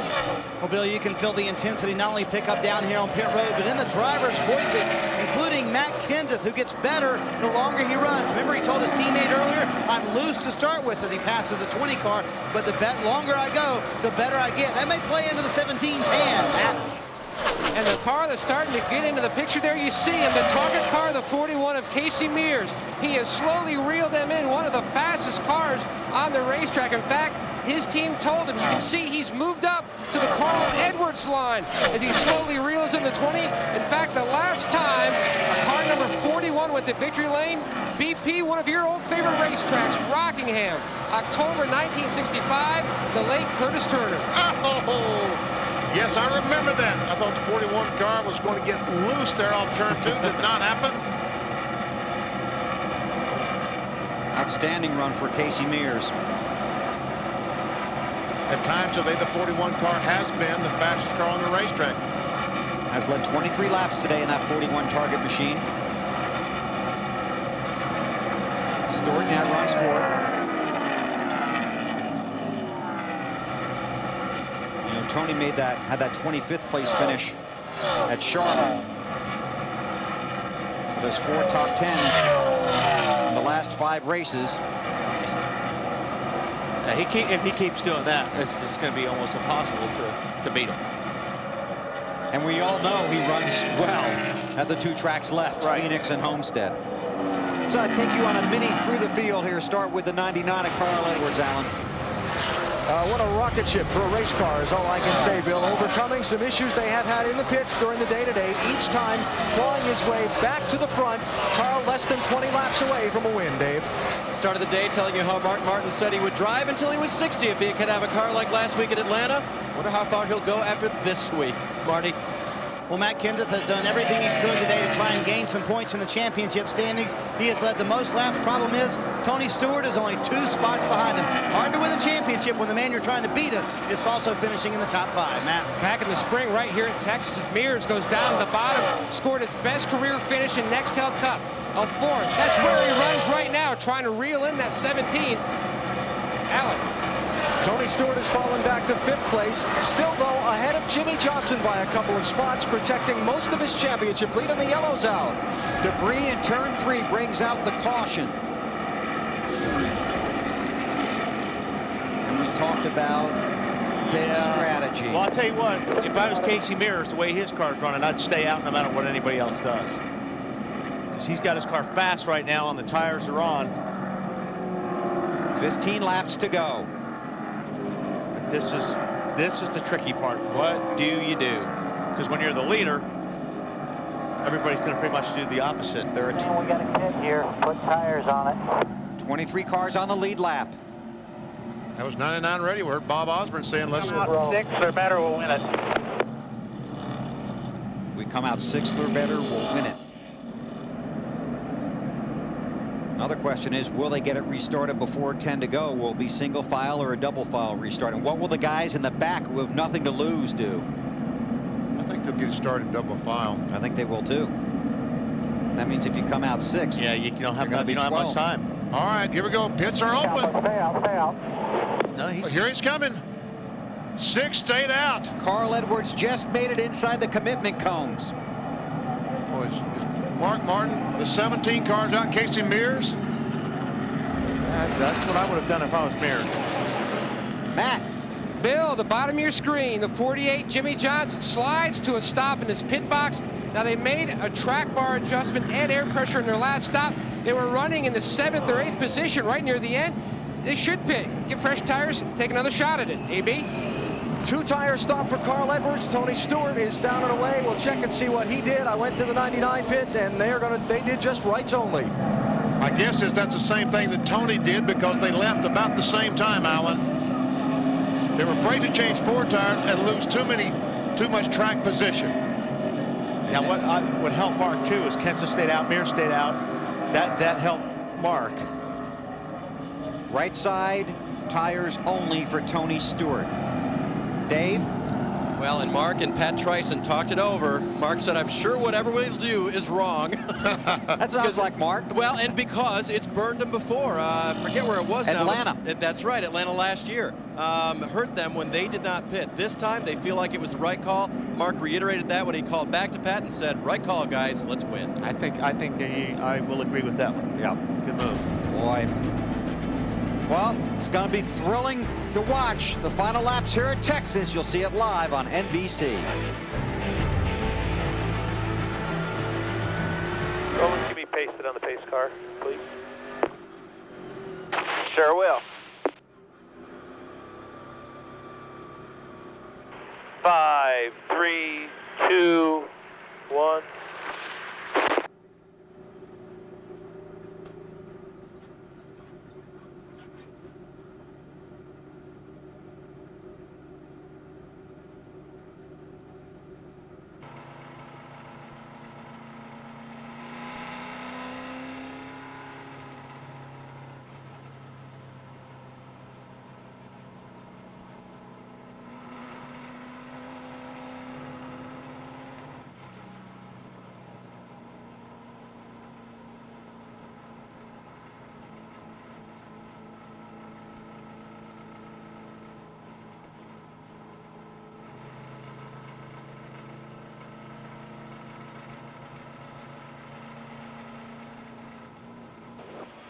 One to go at the stripe.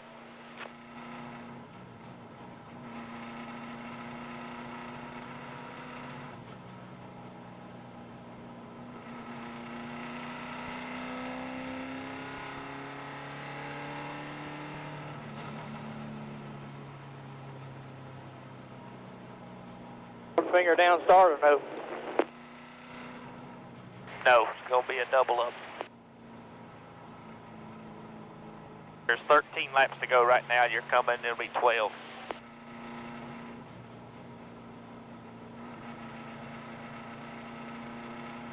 $11 laps when you take the green.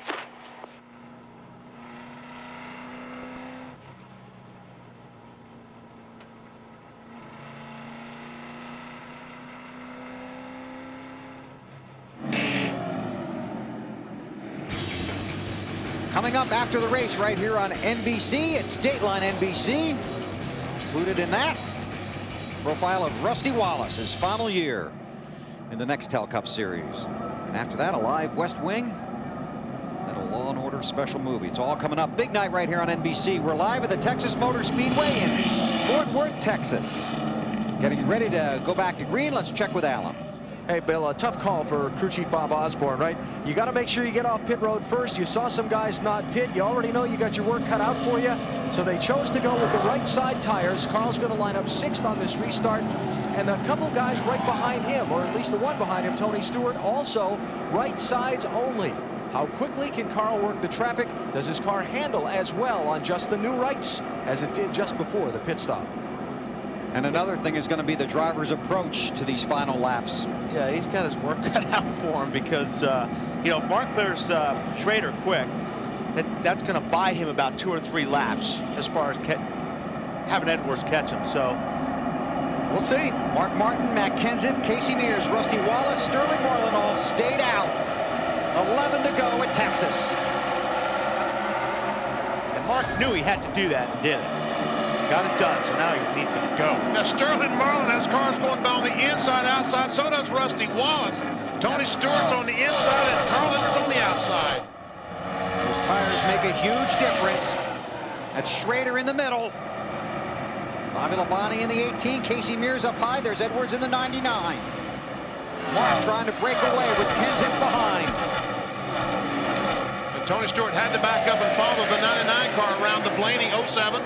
The Schrader car, 49. 10 to go. These guys are really drifting up the racetrack. Trying to get some heat in those right side tires.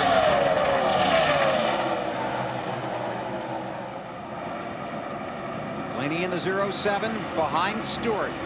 Meantime, Mark is stretching that lead out. And Kenseth is side by side with Newman briefly. Mark's got going for him. Clean air. You want to mention that Greg Biffle was the lucky dog, got back on the lead lap. The 99 car, Carl Edwards, has moved into the third position. He's got by Casey Mears, but a lot of lap traffic between himself and Mark Martin, and about 2 seconds.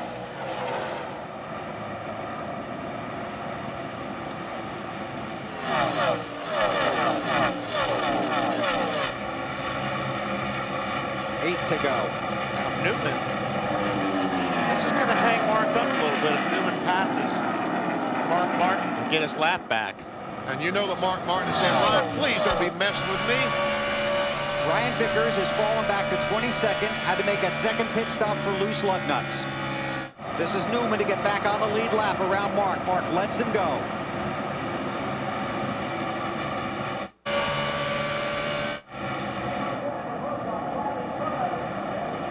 Carl Edwards, who's been the class in the second half of this race. The 99 car. At this time, we got the 3 Roush cars running 1, 2, 3, Martin, Kenseth, and Edwards. 5 Roush cars in the 10-man chase for the Nextel Cup. Kenseth starting to make a little ground up on Martin right now. You're the man. Go get him. Pat Tryson, Mark Martin's crew chief, talking to his driver.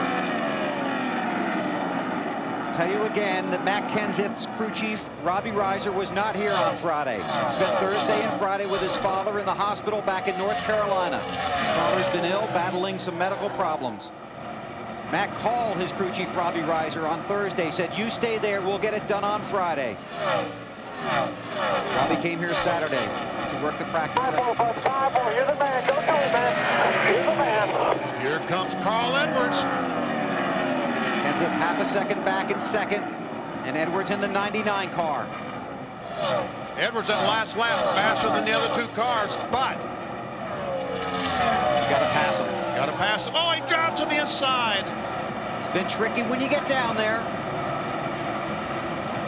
Inside of Matt for second. That's not what Mark wanted to see in his mirror right now. He was really hoping the 17 would hold up the 99. Alan? Hey, just remember that Carl Edwards said just before he went down pit road, if we restart 6th or better, I can get him. He restarted 6th. Man he has to get now is Mark Martin. 3.5 laps to get the job done. And about 10 car lengths. And the guy he's going to have to pass is one of the... You're the man. 3 more. It's Pat Tryson again, Martin's crew chief. Martin, one of the most determined racers in the sport.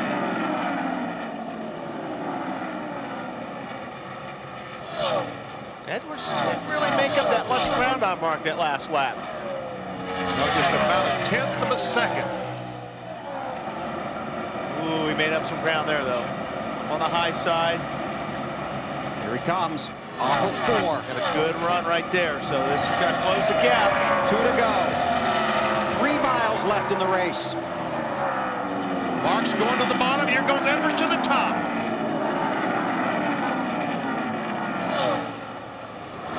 For the lead, less than 2 laps to go.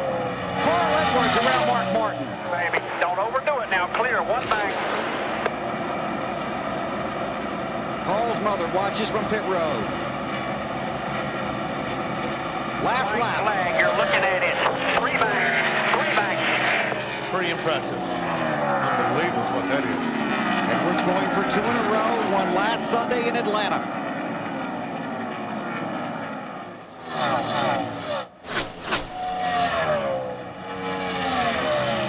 Tony Stewart is 6th, and that really will affect the championship standings as we head for Phoenix next week. Carl Edwards. You can take a break. It's yours. Off of 4. It is his. Carl Edwards wins at Texas. That was something to watch. Great job, guys. Is it over for sure? It's over, buddy. Drive it around. Break time. MC Jimmy Johnson beat Tony Stewart by 1 position. Unofficially, it's 38 points from Stewart in first to Johnson in second. It's Carl's mom, Nancy. Mark Martin. Those are teammates. They both drive for Jack Roush. It's a 1-2-3 Roush finish. Edwards, Martin, Kenseth. Unbelievable. I cannot tell you how excited I am. Unbelievable. Carl, what a ride for you. Way to go out there. Thank you, guys. I'm going to do a backflip here. This is Edwards' trademark.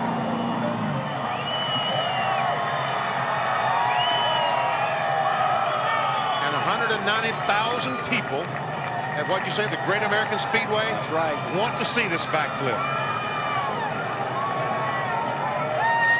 They all brought their cameras.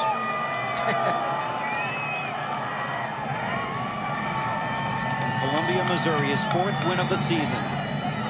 Edwards is 3rd in the championship standings, 77 points back with 2 races to go.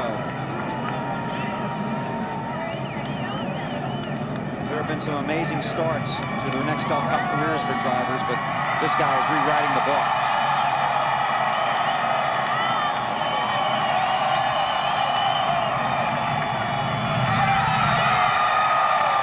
And he stopped the landing. That was better than Dave's pole vault.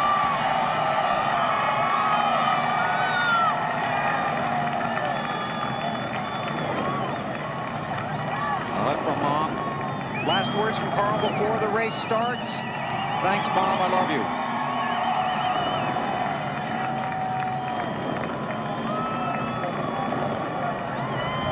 That fireworks show. I'll tell you, it is a red, white, and blue spectacular here now at the Great American Speedway. Jack Roush, the car owner, the 5th Roush driver to win here. 10th different winner in 10 races at Texas. Alan.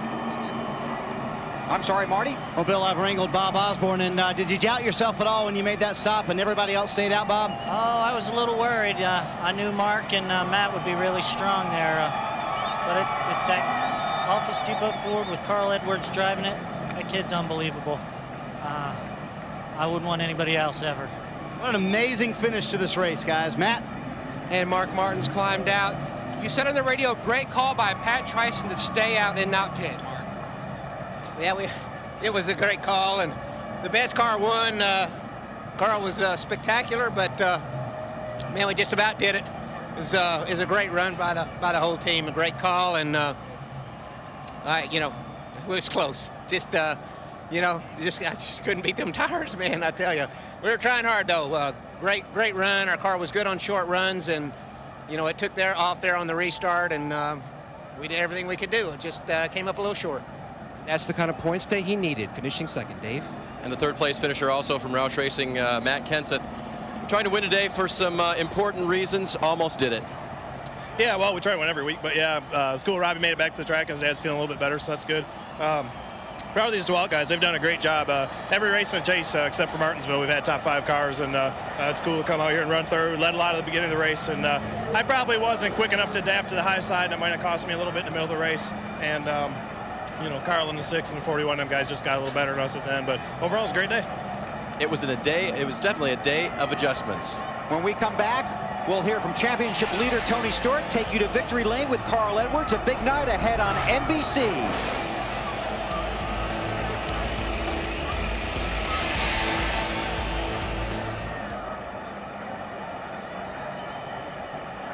NBC Sports is live at the Great American Speedway, and now it's time for the Sprint post-race report from Texas to victory lane, and here's Alan Bestwick. Well, Carl Edwards has just pulled his car into victory lane, and he's getting ready to climb out now, and they do things big in Texas. Watch this scene.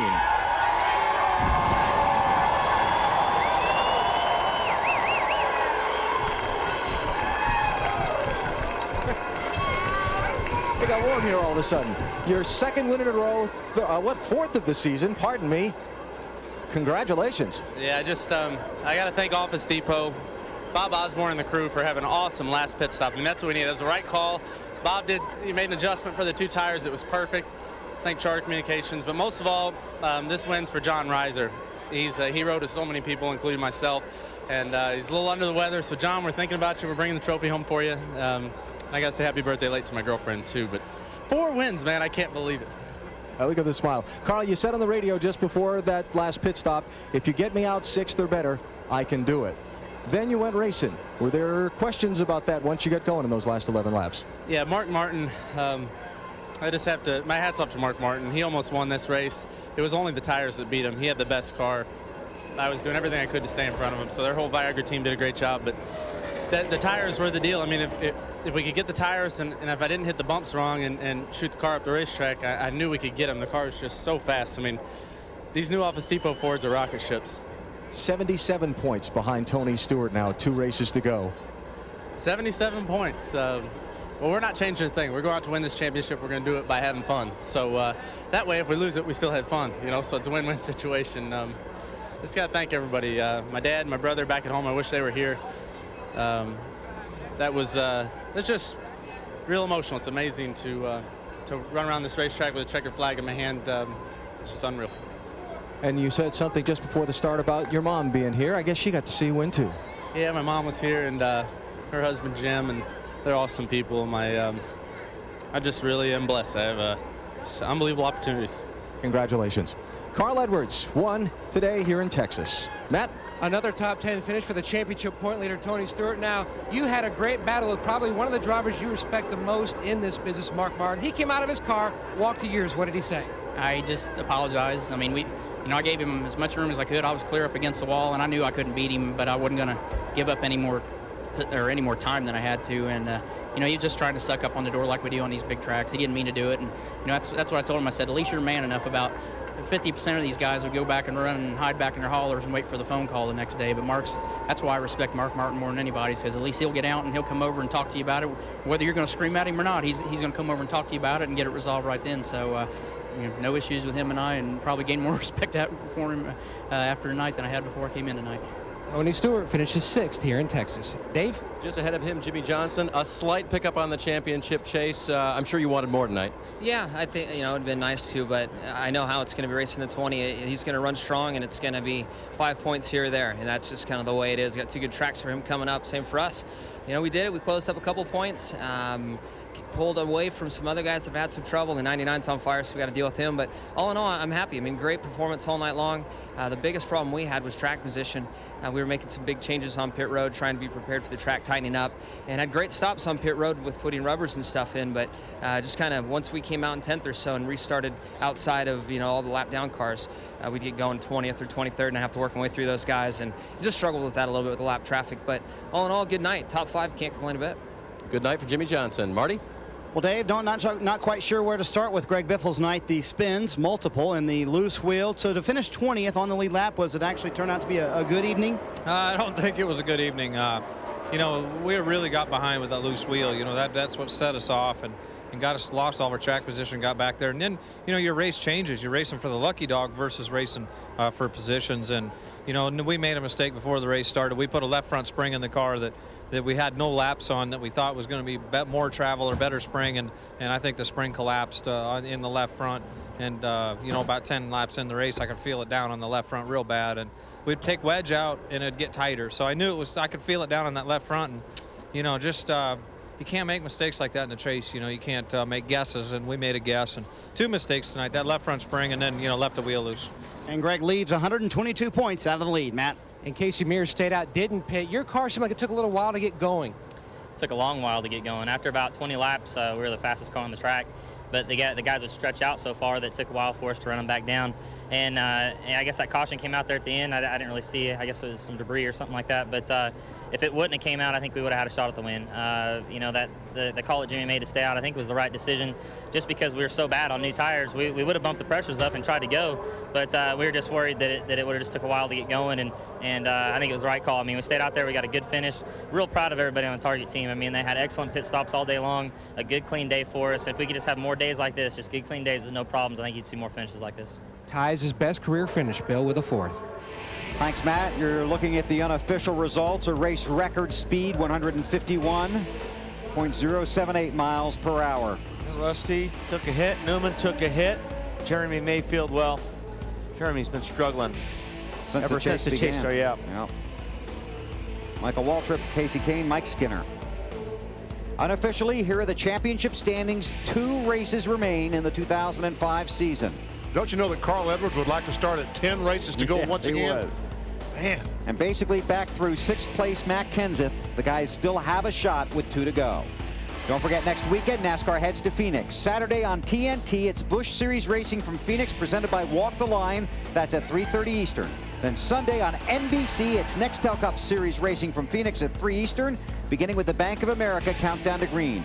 Coming up next, except on the West Coast, it's an all-new Dateline NBC featuring NASCAR star Rusty Wallace, followed by the first ever live The West Wing, then Law & Order Criminal Intent. Carl Edwards wins at Texas. Now let's take you to Stone Phillips in New York. This copyrighted telecast may not be reproduced, retransmitted, or used in any form without the authorized written consent of NASCAR Broadcasting. NASCAR would like to thank all of our loyal fans for your continued support, and we hope you enjoyed today's broadcast.